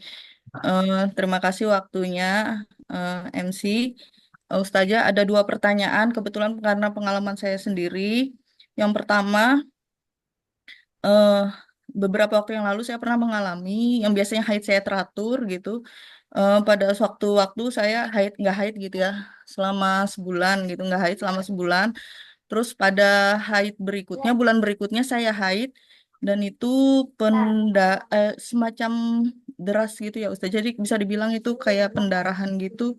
Dan itu selama 3 bulan berturut-turut. Sampai saya harus periksa ke dokter dan dikasih terapi karena diagnosisnya gangguan hormon. Jadi semacam terapi obat hormonal untuk menormalkan kembali. Jadi perlakuannya waktu yang ketika saya haid itu datang, saya kan nggak tahu kalau itu akan berkepanjangan. Jadi 15 hari pertama itu saya anggap sebagai darah haid. Setelah 15 hari saya anggap sebagai istihadoh sampai akhirnya selesai sampai 3 bulan itu. Karena yang di bulan kedua dan ketiganya saya nggak bisa membedakan Ustazah apakah itu haid atau memang masih masuk darah istihadoh gitu. Jadi setelah 15 hari, hari ke-16 sampai ke 3 bulan itu sampai saya benar-benar sembuh itu saya anggap sebagai darah istihadoh. Apakah memang seperti itu perlakuannya Ustazah atau bagaimana? Terus yang kedua, saya juga pernah keguguran. eh, Kebetulan usia kandungannya belum ada 2 bulan. Saya ada baca referensi, memang ada perbedaan ikhtilat. Mohon penjelasan Ustazah nanti. Kalau misalnya sudah 4 bulan, di mana bayi itu sudah ada ruh, itu katanya darahnya itu darah guguran termasuk darah nifas yang artinya kita tidak wajib sholat atau nggak boleh memang tidak dibolehkan untuk sholat. Tapi kalau memang masih usia 2 bulan atau memang bayi itu belum ada ruhnya gitu ya, belum mencapai 4 bulan, maka itu kita termasuk darah istihadoh, darah keguguran itu yang artinya kita tetap harus sholat. Bagaimana yang sebenarnya Ustazah mohon penjelasannya. Mungkin itu. Assalamualaikum warahmatullahi wabarakatuh. Waalaikumsalam warahmatullahi wabarakatuh. Jadi yang pertama itu ketidaktahuan ya, karena memang pendarahan terus, maka memang eh, diambil pandangan mazhab Syafi'i itu batasan 15 hari itu ya. Jadi itu udah benar Ya, 15 hari karena kan agak sulit membedakannya ya. Itu 15 hari batas maksimal itu udah insya Allah udah tepat ya, 15 hari ya. Kemudian yang kedua masalah keguguran ya, apakah darah itu disebut darah haid dan kapan memang dianggap istihadah? Memang ulama beda pandangan ya tentang keguguran ini. Tapi yang jelas mereka semua sepakat bahwa ketika keguguran itu di usia yang ditiupkan ruh, ya ditiupkan itu berarti 4 bulan ya, ya, itu sudah menjadi istilahnya manusia lah ya. Bahkan para ulama berbeda pandangan dalam menyikapinya. Kalau keguguran itu ya kan udah terlihat udah ada ya ruh udah tiupkan, jadi nanti dikasih nama gitu. Kalau mereka ya kasih nama dikuburkan selayaknya itu udah dianggap sebagai anak gitu ya, janin ya. Nah itu darah yang keluar tuh darah darah nifas. Karena ya, kan yang keluar itu adalah memang ya janin ya yang sudah ditiupkan ruh.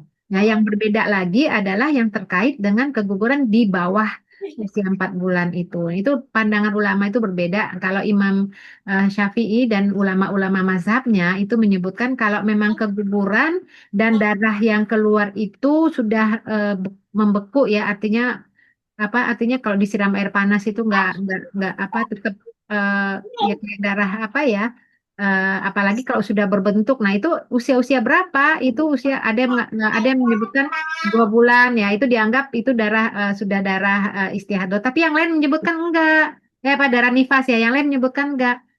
Kalau udah di atas 80 hari baru itu disebut darah nifas. Jadi kan artinya kan penciptaan manusia itu kan terdiri dari kan segumpal darah, kemudian 40 hari pertama, 40 hari kedua, 40 hari ketiga itu ya. Nah, Ya, jadi kalau ini kegugurannya usia kandungan berapa, Mbak?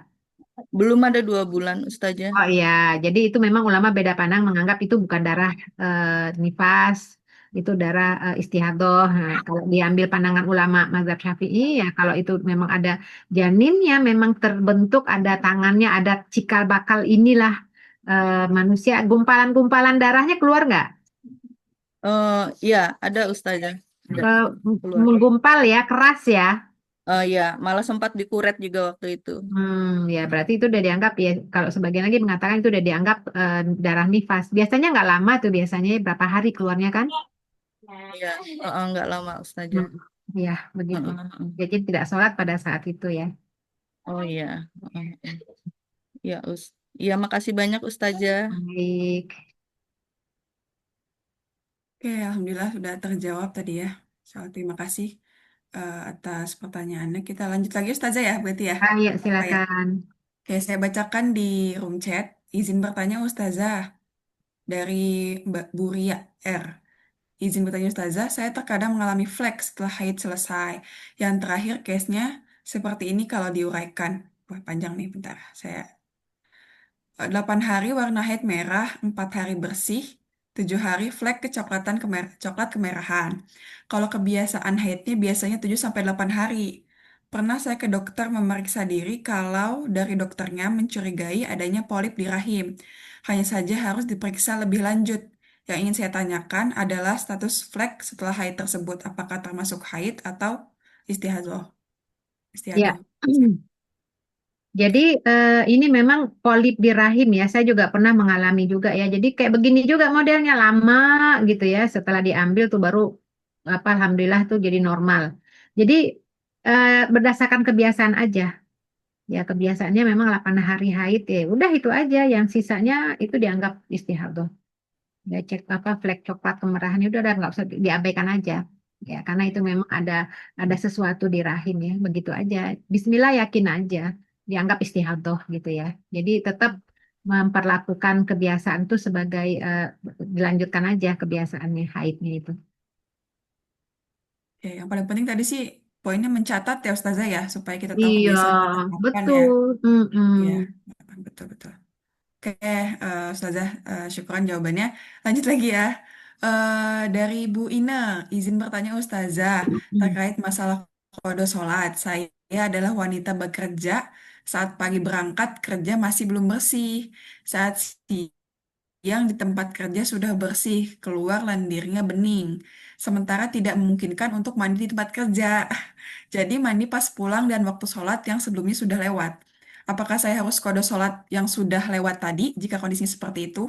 Gimana tuh Ustazah? Ya kan itu udah kewajiban. Kalau udah bersih kan wajib sholat. Nah ini kan terkendala karena kondisi ya. Itu Ya. bukan berarti apa namanya mendapatkan keringanan tetap dikodok. Ya jadi termasuk ini juga salah perkiraan ya. Misalnya tadi ya flek keluar pagi ya. Dikiranya haid, akhirnya zuhur nggak sholat, asar nggak sholat, maghrib nggak sholat, isya juga nggak sholat karena nunggu-nunggu kali gitu ya nggak tahunya nggak keluar juga akhirnya besok tuh siangnya baru keluar. Nah, udah telanjur nggak sholat itu dikodok ya zuhur asar maghrib isya subuh gitu ya. Nah jadi waktu-waktu sholat yang kita tidak laksanakan itu dikodok termasuk yang tadi yang mestinya kita udah sholat karena memang belum mendapatkan air berarti waktu yang kita tinggalkan itu dikodok ya alam begitu ya Mbak. Oke, terima kasih Ustazah. Begitu ya, Bu Ina ya. Jadi lagi-lagi tadi eh, sesuai kondisi mencatat juga sangat penting. Jadi kayaknya instingnya harus diperkuat ya, insting lagi. Logika kita ya Ustazah untuk menentukan itu supaya Ya. tepat ya. Hmm. Lanjut lagi Ustazah, dari Bu Siti Aminah ini sama atau beda ya? Kalau flag keluar masih pembukaan satu gimana Ustazah? Pembukaan satu tuh kan udah nggak boleh kemana-mana kan? Memang Saya, boleh saya jalan-jalan. belum pernah tahu Ustazah. Mbak Ami udah nikah belum? Belum. Mudah-mudahan dapat pasangan yang soleh. Amin ya Amin. Allah. Insya Terima kasih Allah. Ustazah. Amin. Jadi kalau pembukaan satu tuh biasanya kan si ibu itu ya biasanya nih disuruh berbaring aja kan di tempat tidur ya, atau disuruh apa ya dilihat aja kalau memang fleknya udah banyak, udah keluar banyak, ya itu setiap diperiksa ada darah gitu ya, ini udah pembukaan satu, itu kan menjelang melahirkan itu ya, itu tidak tidak lagi sholat ya, tidak lagi sholat kalau memang keluar terus ya fleknya, begitu eh, Mbak Siti. Oke, Mbak Siti seperti itu ya. Jadi udah bisa nggak sholat gitu ya, nggak diwajibkan sholat. Lanjut ke Bu Ana. Assalamualaikum warahmatullahi wabarakatuh, Ustazah. Waalaikumsalam warahmatullahi wabarakatuh. Saya mau bertanya, haid saya tak menentu, Ustazah. Jadi saya kadang nunggu sampai bersih. Kalau misal dari waktu subuh tidak keluar, tapi saya nunggu karena takut keluar lagi. Kayak akhirnya saya belum mandi wajib sampai waktu subuh hari berikutnya. Dan akhirnya sampai di waktu subuh hari berikutnya memang sudah tak keluar. Mana tadi bertanya? Apakah saya harus mengkodok sholat subuh, zuhur, asar, maghrib, isya, dan subuh tersebut? Ya, jadi Seperti gini, itu Ustazah pertanyaannya. gini Mbak Ana ya. Jadi kalau kita ingin mandi, itu periksa dulu deh, ya. Tapi kalau yang masih gadis jangan periksa dalam-dalam bahaya. Diperiksa, nanti lihatlah lendirnya. Lendir yang keluar itu apakah warnanya apa? Biasanya kan suka ditandai dengan lendir ya, bening atau putih gitu ya. Ya kalau udah keluar itu ya udah nggak usah ditunggu mandi aja. Karena itu sudah dianggap bersih lendir apa kuning apa lendir putih itu ya. Ya. Itu udah dianggap atau bening itu udah dianggap bersih. Udah mandi aja. Mandi sholat dan segala macam. Keluar flek lagi itu diabaikan, nggak lagi dianggap haid. Nah, kalau ini kan udah bersih, nggak perlu lagi sampai 1 hari, kok nunggu-nunggunya lama amat gitu ya. Eh, jadi jangan lama begini nunggunya ya. Ini ya harus dikodok kan meninggalkan sholat udah bersih nggak keluar darah haid kan berarti itu wajib sholat maka dikodok itu sholatnya. Nanti lain kali jangan begini nunggunya jangan kelamaan. Dilihat aja dicek tuh lendirnya tuh ya. Cek aja lendir habis bangun tidur cek ya. Oh ini keluarnya bening nih suka gitu ya. Ya udah berarti udah mandi udah. Mandi udah beraktivitas. Nah nanti kan karena lelah capek ya keluar lagi kayaknya flek abaikan itu bukan haid itu sisanya aja gitu ya seperti itu. Ya, sekarang saja. Walaupun itu di sini disclaimer di awal, haid saya tidak menentu. Nah, mungkin melihat tanggal kebiasaan, jadi menunggu-nunggu kali Ustazah yang menganalisis ini tanggal haid saya sudah sesuai kayak sebelumnya apa berubah lagi. Karena Enggak, kalau Mbak Ana kalau kan, Mbak, kalau haidnya tidak menentu, tidak punya jadwal tetap, itu dilihat dari warna darah, ya. warna. Jadi bukan harinya, warna. Maka terakhir yang kita lihat itu adalah lendir putih ya atau apa namanya bening, udah keluar itu Mm, ya sudah kan biasanya haid itu iya, kan ditandai di awal dengan flek. Terus sedikit banyak banyak banyak banyak banyak dikit dikit dikit dikit gitu kan udah dikit dikit dikit nanti iya. kan dilihat terakhirnya kalau sudah keluar lendir putih atau bening ya udah mandi ya udah mandi berkegiatan Udah sholat dan selesai gitu segala ya, macam berhenti ya. selesai udah selesai kita udah sholat dan nah biasanya nih kalau yang kayak begini nggak teratur keluar lagi kan biasanya kayaknya ini ada flek baikan aja kan juga nggak keluar lagi kok gitu jadi untuk menentukan kita mandi itu dilihat yang terakhir keluar itu adalah lendir putih. Gitu. Ya kayak ini loh Mbak, Banyak apa? kayak kita jerawat Mbak, jerawat itu dipencet keluar itu ya apa namanya itu yang kuning-kuning itu kemudian kan darah, terus lama-lama kan keluarnya bening kan, Iya, penentunya, nah betul. itu kayak gitu tuh. Ya, walaupun nggak bisa disamain ya, kan beda lah. Iya, iya, iya. Wah, oke. eh yang resen ya kali ya kita lanjut ya. Mbak Zahra Mustafafi, silakan. Boleh on Baik, mic atau on terima cam. kasih Mbak Ami. Mohon maaf belum bisa Ya. apa namanya on cam juga ini karena mode nidurin anak. Ustazah, selamat malam. Mohon maaf juga belum bisa on cam Ustazah tanpa mengurangi rasa hormat. Izin bertanya, em, terkait mazhab nih Ustazah. Kan tadi Ustazah juga banyak menjelaskan mazhab Hambali, terkait haidnya seperti apa, terus nifas juga gitu ya. Jadi saya kebetulan ada di sebuah komunitas yang mana di sana juga banyak yang istilahnya banyak aliran ya gitu. Nah, beberapa kali ada menyebutkan bahwasannya kita menggunakan silakan menggunakan ketika membahas sesuatu gitu, silakan menggunakan mazhab yang teman-teman percayai gitu. Yang mana yang meringankan. Jadi setiap ada case itu diambil yang meringankan nih setiap mazhabnya. Nah, apakah seperti itu? Apakah memang dibolehkan seperti itu? Karena beberapa kali saya diskusi sama suami bahwasannya kalau misalnya kita mazhab Syafi'i ya Syafi'i aja gitu.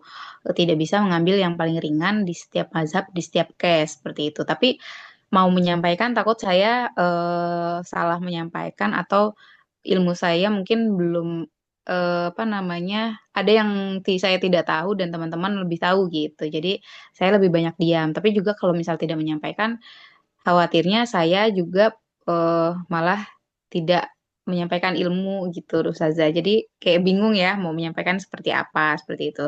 Sama terkait yang keguguran tadi, ini yang pertama yang pertanyaannya. Yang kedua saya menyambung pertanyaan yang tadi yang keguguran. Nah itu saya ikut mazhab Syafi'i juga sih Ustazah tuh.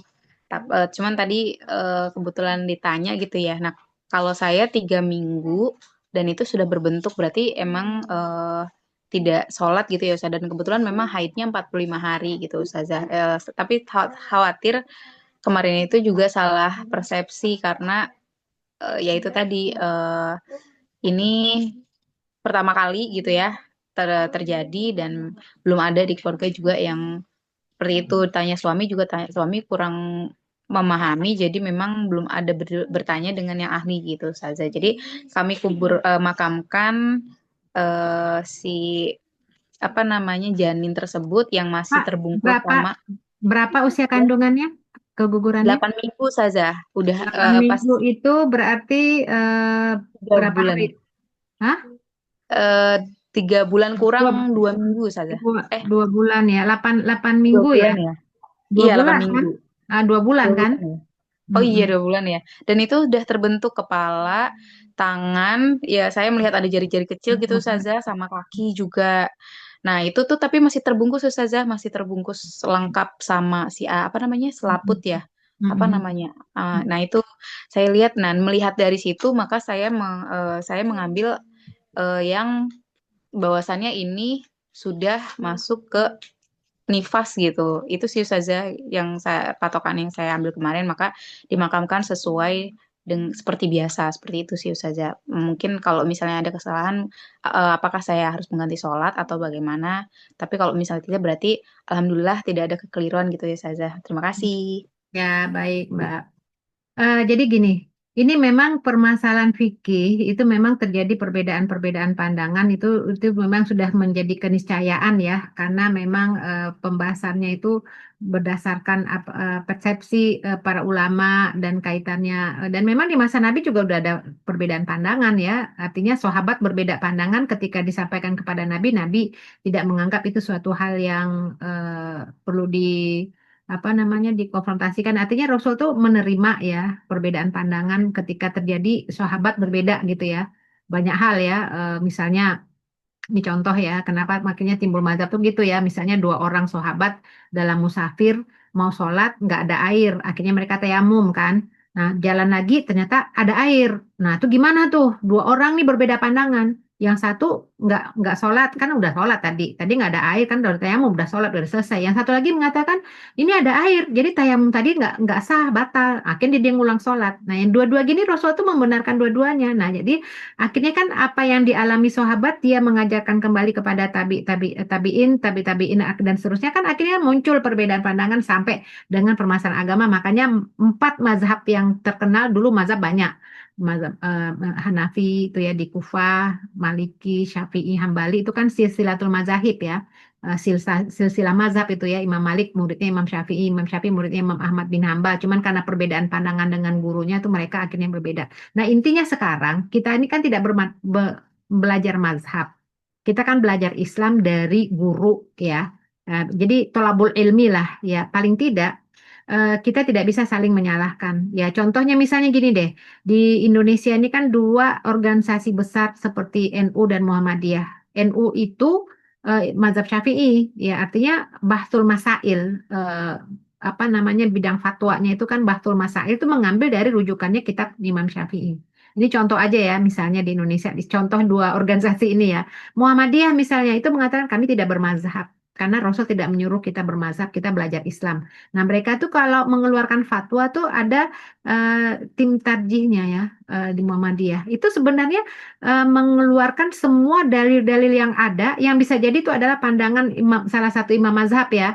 Mungkin pandangan semua tuh ada di mazhab ya pandang. Jadi mereka nggak mempelajari mazhab, tapi mereka mempelajari nas atau dalil-dalil yang ada dikeluarkan semua. Nanti baru ditarjih mana yang terkuat. Nah, padahal bisa jadi itu pandangan salah satu mazhab. Cuman karena mereka nggak belajar mazhab. Jadi hal-hal kayak begini nih nggak ada masalah. Yang jadi masalah itu adalah kalau kita mengadu dua pandangan yang berbeda sampai kapanpun tidak akan ketemu.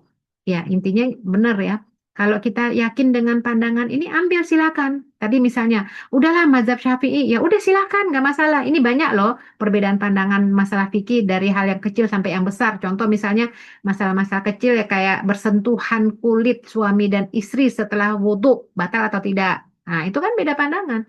Di mazhab Syafi'i mah batal. Karena suami itu bukan mahram loh, kan dia udah jadi suami. Justru karena nikah, ya karena bukan mahram, karena pernikahan jadi mahram. Tapi kan itu bukan mahram sesungguhnya suami itu. Jadi kalau berwudu batal, silakan. Artinya yang mengambil pandangan itu nggak bisa maksa-maksa orang yang suami istri ketika bersentuhan nggak batal wudu nggak bisa dipaksakan karena mereka juga punya pandangan yang lain. Karena ulama mereka mengatakan maksud lamastumun nisa bersentuhan kulit itu bukan bersentuhan kulit dengan kulit tapi berhubungan suami istri. Nah itu kan ya, jadi ini perbedaan pandangan ini wajar ya. Jadi kita hargailah ya. Yang penting belajar. Kita tahu dalil apa yang kita pakai. Tidak boleh saling menyalahkan, mestinya saling menghormati ya. Kalau syiar kita tuh ya, syiar saya tuh bersatu dalam akidah, berjamaah dalam ibadah, bertoleransi dalam masalah khilafiyah. Ya, nah itu. Nah, tadi terkait dengan keguguran tadi ya. Kalau di mazhab Syafi'i itu memang betul ya, kalau sudah terlihat anggota tubuh, kepala dan segala macam, itu berarti sudah janin ya. Ya, berarti itu sudah dianggap nifas karena memang itu memang janin ya. Nah, kalau dalam hal menguburkan ya kan masalahnya kan sudah berbentuk anggota tubuh kan belum tentu ruhnya ditiup. Sedangkan ruh ditiup itu kan usia 8 bulan apa maaf 4 bulan kan. Nah, itu bukan masalah ditiup ruhnya kalau kita menguburkan ya. Menguburkan itu suatu hal yang sangat baik ya. Jadi artinya jangankan menguburkan janin ya. Kalau di mazhab Syafi'i kan potongan kuku aja tuh harus dikuburkan tuh rambut karena kita menghargai jasad kita, tubuh manusia tuh harus dihargai ya. Jadi bekas rambut yang rontok ketika haid atau apa tuh ya, gunting itu tuh harus dikuburkan. Itu untuk menghargai. Apalagi janin. Jadi nggak ada masalah sih memang ya harus dikuburkan ya. Ya artinya ini kan nanti menjadi saksi ya. Mudah-mudahan nanti membawa dapat meringankan kedua orang tuanya lah insya Allah ya ini kan bagian dari takdir ya keguguran itu. Jadi kalau masalah dibungkus apa namanya dikuburkan itu sih sebenarnya sih nggak ada masalah ya.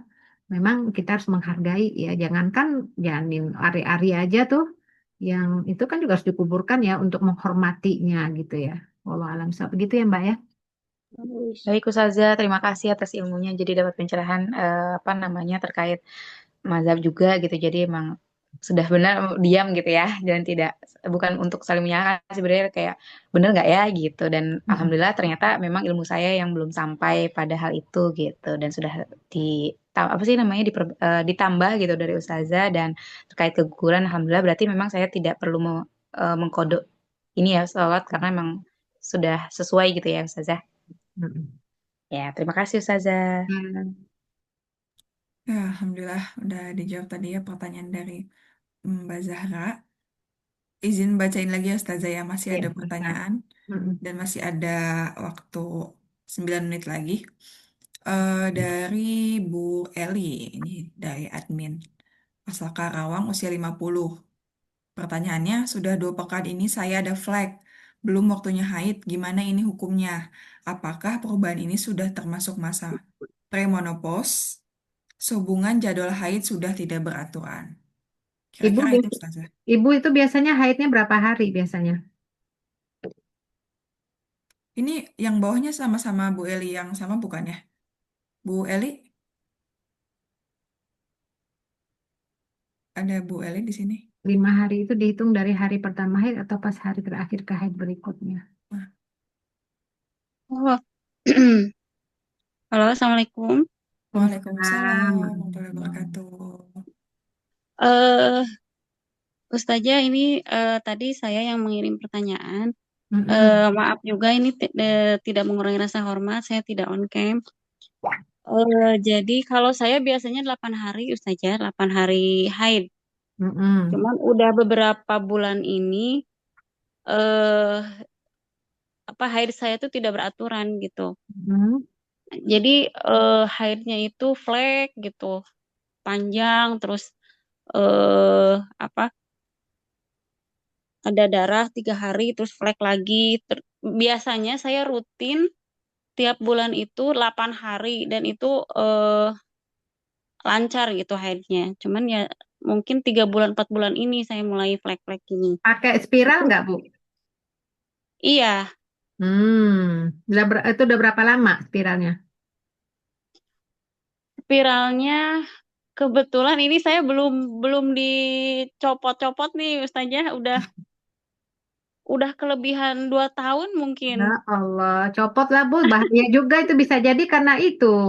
Jadi memang spiral Itu itu kata dokter itu mempengaruhi jadwal haid juga itu. Kan tajam pakai cover T ya, pakai apa?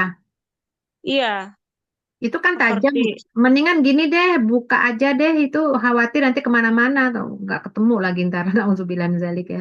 Jadi iya bisa jadi kalau karena itu ya. memang gitu saja waktu saya 2 tahun kemarin itu kan jadwalnya untuk harus dibuka, ternyata kan ke dalam gitu katanya. Kalau di Hmm. bidan udah nggak bisa, jadi harus ke dokter. Hmm. Nah, untuk ke dokter itu jadi, aduh, kadang eh, apa ada rasa ngeri gitu, takut. Terus jadi ya udah jadi lama kelamaan sampai 2 tahun ini belum Iya, belum sempat di sana. jadi bisa jadi itu alat yang buat pendarahan gitu ya di apa di ya di bagian itu. Jadi gini aja, haid itu Hmm. dianggap kalau yang keluar banyak, kalau yang keluar dikit flek-flek nggak usah dianggap haid gitu. Hmm. Berarti, nah kalau yang 2 bulan ini kan flek terus tuh saja, jadi tidak ada darah kayak haid biasa gitu. Nah kalau itu gimana? Kalau saya kemarin menghitungnya per 15 hari. 15 hari itu dari haid pertama atau dihitungnya apa dari haid terakhir ya? Baunya apa baunya? Bau haid atau bau biasa aja? Bisa bedakan nggak baunya? Sama aja sih kayaknya ya. Tapi ini yang keluar itu flek, tapi nggak darah, bukan darah segar gitu. Sama bentuknya, volumenya tuh apa namanya? Flagnya itu kayak apa ya? Ada lendir juga, tapi warnanya coklat gitu saja. Sedikit-sedikit apa banyak? Sedikit. Ada yang keluar banyak nggak? Apa flek-fleknya itu? Pernah keluar Dua banyak dua nggak? bulan ini nggak ada. Hmm. Ya ini memang berarti ini harus ke dokter ya. Kan kita juga nggak bisa menentukan ya apa. Memang Oh, memang ini bisa jadi karena alat itu bisa jadi ya walau alam bisawab. Tapi kalau untuk masalah mhm. fikihnya biasanya aja haidnya berapa hari itu aja dijadikan. Haidnya berapa hari biasa 8 hari ya. 8 hari. Ya udah anggap Iya. aja 8 hari gitu ya. Kalau yang 15 Mhm. hari itu kalau memang tidak memiliki kebiasaan gitu. Oh, jadi dihitungnya misalkan flek pertama saya bulan Mm-mm. ini, nanti di bulan berikutnya itu dihitungnya dari 15 hari itu dari flek keluar pertama atau yang flek terakhir tuh saja. Yang terakhir aja terakhir kan keluar kan Oh, jadi maksudnya kan 8 hari.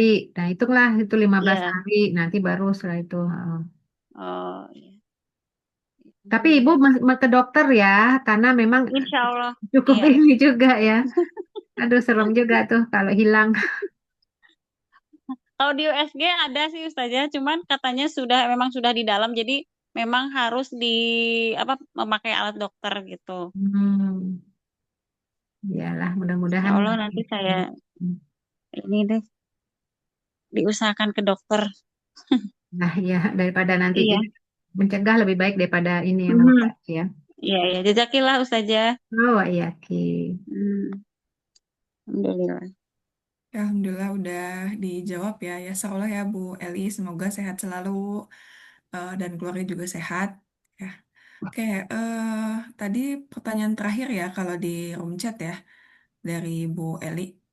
Sebenarnya masih ada waktunya Ustazah nih. Masih boleh Mm-mm. bertanya kah Ustazah? Silakan, silakan. Oke, Kan Alhamdulillah. jarang ketemu nih, Mbak Ami juga jarang ini ya. Iya nih. Boleh nih teman-teman, kakak-kakak, ibu-ibu, mbak-mbak, boleh ditanyakan jika masih ada yang mau ditanyakan pada Ustazah tentang haid ya. Mungkin masalah mandinya kali ya. Iya, Gimana belum ada yang mandinya? bertanya nih tentang masalah mandinya. Saya sebenarnya kepo juga kok nggak ada yang nanya tentang mandi ya. Eh, saya deh Ustazah yang nanya ya. Sebenarnya banyak sih Oke, pertanyaan silakan. dari pengalaman teman-teman dan beberapa juga ada yang suka nanya gitu. Perihal ini Ustazah, yang tadi sempat dimention tentang rambut sama kuku. Hmm, Saya hmm. mau tahu dari pandangan Ustazah sendiri tentang kedua hal itu, apakah memang baiknya dikumpulkan atau ya sudah gitu ketika lagi potong kuku. Sekarang ini hari Jumat nih, kan ada sunahnya ya untuk memotong kuku gitu ya. Nah, untuk wanita yang haid itu seperti apa gitu hukumnya untuk menggunting kuku dan juga eh, rambut ini. Apalagi kalau misalkan kita lagi haid kan nggak mungkin ya dalam waktu misalkan 15 hari itu kita nggak keramas, pasti kan gatel ya. Nah, itu gimana Ustazah? Pasti kan ada rambut-rambut yang rontok dan lain-lain. Ya. Ustazah. Memang nas atau dalil yang mengharuskan mengumpulkan itu memang tidak kita temukan ya, tapi ini lebih kepada mimbabil adab ya dari para ulama untuk menghargai tubuh kita ini karena manusia itu Allah muliakan ya. Karena dimuliakan maka jangan apa nama disia-siakan lah gitu ya. Makanya setiap gunting potongan itu kalau dulu tuh kan gitu ya, para ulama tuh mengajarkan dikuburkan ya. Kalau sekarang mah ya gimana nguburin ya nyari tanah susah gitu ya. Paling di Paling di apa Jakarta. Jakarta ya paling dikumpulkan ya karena gini, media ini kalau dulu itu ya media-media untuk orang-orang yang berniat jahat itu bisa lewat potongan tubuh gitu ya. Mungkin pernah Ya. membaca tafsir surat Al-Falaq An-Nas ya, bagaimana Rasul pernah disihir, dibuhul ya, itu lewat rambut beliau. Yang rambut dengan sisir kan itu sebabun nuzulnya turunnya surat Al-Falaq An-Nas itu kan gitu ya, malaikat memberitahu kan Rasul tuh pada saat itu kan meriang gitu ya. Nah, kemudian coba buhurnya itu di sumur ya. Ya, jadi orang Yahudi tuh yang kerjaannya tuh diambil dari sisir Nabi itu dengan rambut Nabi dipuhul itu kan Qul a'udzu birabbil falaq itu kan di situ. Nah, artinya gini, ini preventif. Islam itu kan agama yang selalu preventif menjaga ya dalam hal apapun menjaga maksiat itu ya.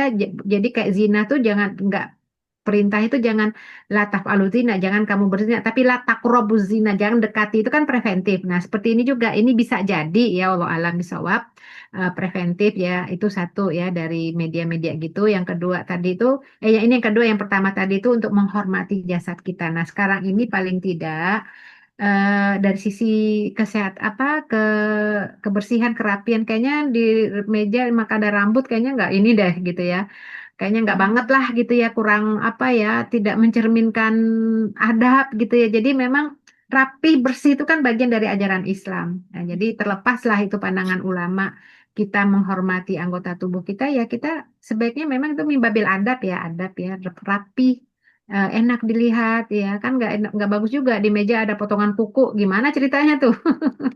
Ya jadi kalau ulama dulu tuh memang luar biasa ya adabnya ya jadi menghormati jasa tubuh kita potongan kita itu tidak dikemanakan itu dikuburkan sekarang mungkin di ini ya ya dibersihkan dengan rapih gitu ya Hmm, Begitu Mbak. Jadi bukan berarti wanita haid itu nggak boleh mandi keramas. ya. Nggak ada masalah itu ya. Boleh. Tapi ya adabnya aja. Ya kalau misalnya ya kalau di kamar mandi numpuk rambut-rambut yang bekas keramas itu di tempat saluran kan kayaknya gimana sih? Kotor banget ya. Itu dibersihkan di apa di tempat dibuang ke tempat sampah ya. Kalau sekarang nggak mungkin dikubur lah ya. Dirapikan, dibersihkan seperti itu. Sama halnya seperti ini juga Mbak. Apa bungkus apa bekas darah itu ya yang di pembalut. Kan ada juga yang bertanya, itu darahnya apakah dicuci dulu atau tidak dicuci, tapi di apa namanya, di dibuntel-buntel, di ini pakai plastik gitu ya. Nah, itu memang ada dua pandangan. Ada yang membersihkan itu dengan menghilangkan darahnya, membersihkan ya. Itu lebih apa baik. Kalau misalnya dibungkus-bungkus gitu kan nanti di tempat sampah nanti kan kemana-mana nanti terbuka, kebuka gitu. Itu kan ya sesuatu hal yang kotor juga gitu ya. Walau alam. Jadi itu memang berbagai pandangan, pendapat. Semua kembali kepada kita ya bagaimana kita mengambil pilihan-pilihan yang terbaik menurut kebersihan, kesucian, dan kenyamanan begitu. Ya, ya, Masya Allah. Jazakillah khair Ustazah jawabannya ya. Jadi karena tubuh kita titipan, jadi kita harus menjaganya gitu ya. Hmm. Dengan adab yang baik juga. Tadi kuku, rambut, dan ya mungkin yang lainnya gitu. Ini ada pertanyaan ternyata nih, Ustazah. Dari Bu Eriani Kurnita. Afwan Ustazah, cara mengkodok sholatnya. Kalau banyak waktu sholat yang harus dikodok itu bagaimana ya? Ya, ini Gimana memang tuh tadi ya Ustazah? sekali lagi ikhtilaful fuqaha ya. Jadi ulama berbeda pandangan. Di antaranya menyebutkan kalau sudah masuk Islam, sudah mengikrarkan diri Muslim, berarti sholat sudah wajib. Kalau dia sudah baligh dan berakal sudah mukallaf. Nah, ketika dia melalaikan sholatnya, itu kan berarti apa dibiarkan begitu saja ya artinya sudah udah nggak apa-apa tidak dia tetap punya kewajiban untuk menunaikan sholat karena kita akan dihisap oleh Allah sejak kita balik sampai kita meninggal maka kewajiban-kewajiban yang kita lalaikan dulu maka dikodok. Nah, itu pandangan mayoritas pandangan mazhab Syafi'i dan Hambali ya artinya ya punya kewajiban kalau udah muslim berarti udah masuk udah siap untuk menjalankan semua perintah syariatnya. Nah, kalau dia tidak menjalankan berarti dia akan dihisap. Nah, daripada nanti dihisap di akhirat berat berat timbangan dosanya gitu ya. Ya mendingan di dunia ini dikerjakan. Nah, bagaimana cara mengerjakan itu teknis. Ya, artinya eh, bisa sekaligus misalnya di waktu duha pada hari itu dia apa dicicil lah istilahnya kan nggak mungkin sekaligus bertahun-tahun nantinya dia misalnya bayangin kalau sholatnya 5 tahun nggak sholat-sholat gimana mau mengkodoknya ya nah itu dicicil itu ya setiap hari niatnya kodok kalau sholat biasa itu kan usoli fardu subhi adaan sekarang kodokan gitu ya itu teknis ya bisa sekaligus bisa juga setiap sholat itu 2 kali nah itu bagi pandangan para ulama yang mengharuskan kodok. Nah, kemudian bagi pandang ulama yang tidak mengharuskan qada itu dia ada dosa itu udah itu masa dulunya dia nggak sholat di dosa dia. Sekarang kan ya udah sekarang dia tobat ya udah berarti banyak-banyak tobat aja kepada Allah minta ampun kepada Allah dengan dosa-dosanya yang masa lalu itu bertobat berjanji tidak akan mengulangi lagi kemudian melengkapinya dengan sholat sunnah pokoknya memperbaiki diri lah. Nah, itu dua pandangan itu tidak akan pernah eh, sama ya, artinya masing-masing punya pandangan masing-masing. Apalagi kalau pandangan yang mengkodok itu yang mengharuskan tuh contohnya ketika kita nanti di yaumul akhir, yang pertama kali dihisab itu adalah sholat kita. Kemudian Allah berkata kepada malaikat, Unzuru ila tatawihi. Coba kamu perhatikan ketika dia sholatnya nggak memenuhi standar hisab ya. Coba perhatikan dia punya tatawu nggak gitu, sholat sunnah nggak. Nah, kalau ada sholat sunnahnya itu berarti untuk melengkapi kekurangan penilaian dari sholat wajib. Nah, sekarang masalahnya boro-boro mau melengkapi sholat sunnahnya banyak, yang wajib aja nggak ada, apanya mau dilengkapi. Nah, gitu ya. Jadi ini memang ulama berbeda pandangan dari dulu, sekarang, dan yang akan datang. Nah, sekarang tinggal artinya kita tuh eh, selama ini dibesarkan atau belajarnya tuh apa? Kalau di latar belakang NU, Nahdliyin ya, ulama mazhab Syafi'i, ya itu berarti mengkodok. Kalau yang apa namanya, misalnya latar belakang ya umum Muhammadiyah atau yang lain, ya udah tobat nasuha, kemudian memperbanyak sholat sunnah, memperbaiki diri. Mudah-mudahan Allah terima tobatnya. Nah, karena mereka mengatakan ya dulu kan di masa Nabi nggak ada tuh yang kodok-kodok kayak gitu ya. Iyalah di masa Nabi kan kalau sahabat langsung sholat, nggak ada yang nggak sholat gitu ya. Allah alam seperti itu. Oke, Masya Allah. Seperti itu ya, Bu Eryani, jawabannya Baik, dari jazakallahu Ustazah. khairan. Oke, Alhamdulillah. Pertanyaannya Mbak Nur Aziza seperti tadi sudah dijawab ya, oleh Ustazah.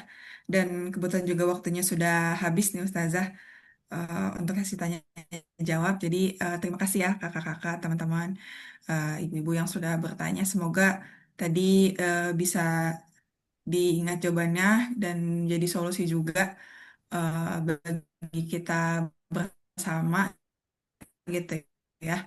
Kalau misalkan ada yang mau nanya lagi gimana ya Ustazah nih Boleh. di luar ini?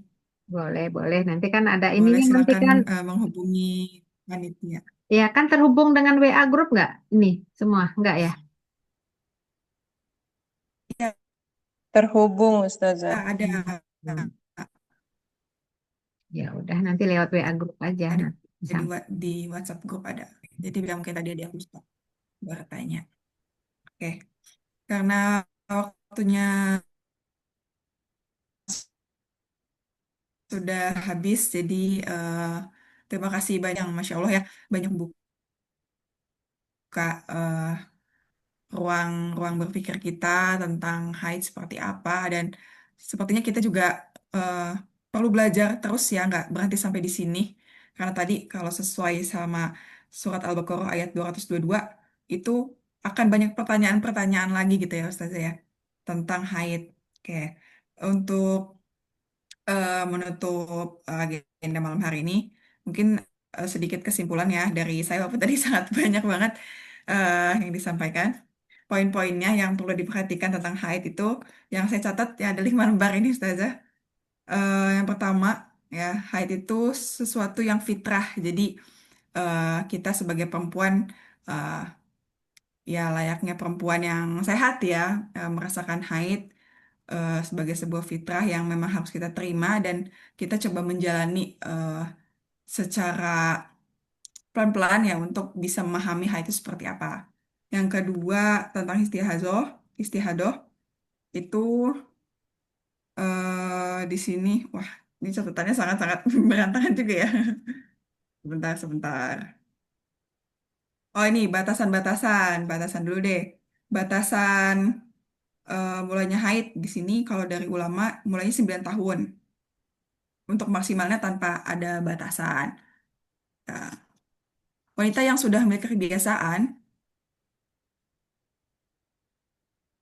wanita yang sudah memiliki kebiasaan di luar kebiasaannya dianggap darah istihadah, gitu ya. Jadi harus diperhatikan eh, waktu-waktu haid kita tuh kapan aja dan baiknya memang dicatat gitu ya. Yang selanjutnya itu ada mengidentifikasi darah ya sebagai bentuk identifikasi kita itu masih masuk masa haid atau tidak. Gitu. Tadi ada beberapa dari hadis-hadisnya tentang eh, identifikasi darah. Lalu ketika kita sudah haid, berarti kita sudah memasuki akil balik yang dimana harus menjalankan kewajiban-kewajibannya. Jadi ketika kita sudah masuk masa haid dan di situ tidak diwajibkan sholat, maka eh, kewajiban-kewajiban lainnya juga kita harus menjalankan secara benar gitu ya. Gitu. Untuk batas waktu haid di sini tidak ada dalil eh, di usia menopausnya di berbagai mazhab itu berbeda-beda, ada yang 55 tahun, ada yang 70, 62 dan juga 50 ya. Tuh. Lalu di sini untuk yang istihadah, untuk seseorang yang mengalami istihadah itu mustahadoh ya. Harus berwudu setiap kali sholat fardu, terus bersegera sholat ketika sudah berwudu dan membersihkan underwear ya ketika mau berwudu gitu. Seperti itu aja ya sedikit catatan-catatan yang bisa saya sampaikan karena banyak banget. Ya semoga ada yang bisa diingat dan diambil manfaatnya. Sebelum kita menyudahi agenda malam hari ini, eh, kita sama-sama mengucapkan hamdalah terlebih dahulu. Alhamdulillah, Rabbil Alamin atas segala ilmu yang sudah disampaikan dan semoga yang kita serap malam hari ini itu bisa kita implementasikan gitu. Jadi nggak cuma tahu doang ya, tapi kita jalanin gitu ya, karena udah tahu juga. Yang kedua mungkin kita istighfar sama-sama, astagfirullahaladzim, astagfirullahaladzim, astagfirullahaladzim, karena mungkin ada kesalahan-kesalahan dalam penyampaian baik dari saya pribadi, yang salah datangnya dari saya pribadi, yang benar datangnya dari Allah, dan juga kita lengkapi dengan doa kafaratul majlis, subhanakallahumma wa bihamdika asyhadu alla ilaha illa anta astaghfiruka wa atubu ilaik. Oke, sekali lagi saya mengucapkan jazakillah khair untuk Ustazah Herlini. Maaf ya Ustazah kalau ada salah penyampaian dari saya. Dan juga terima kasih banyak untuk kakak-kakak, teman-teman, ibu-ibu juga yang sudah hadir di agenda hari ini. Semoga waktu yang sudah kita lewati tadi ada keberkahan di dalamnya. Saya Ami Amalia selaku MC plus moderator izin menutup agenda malam hari ini.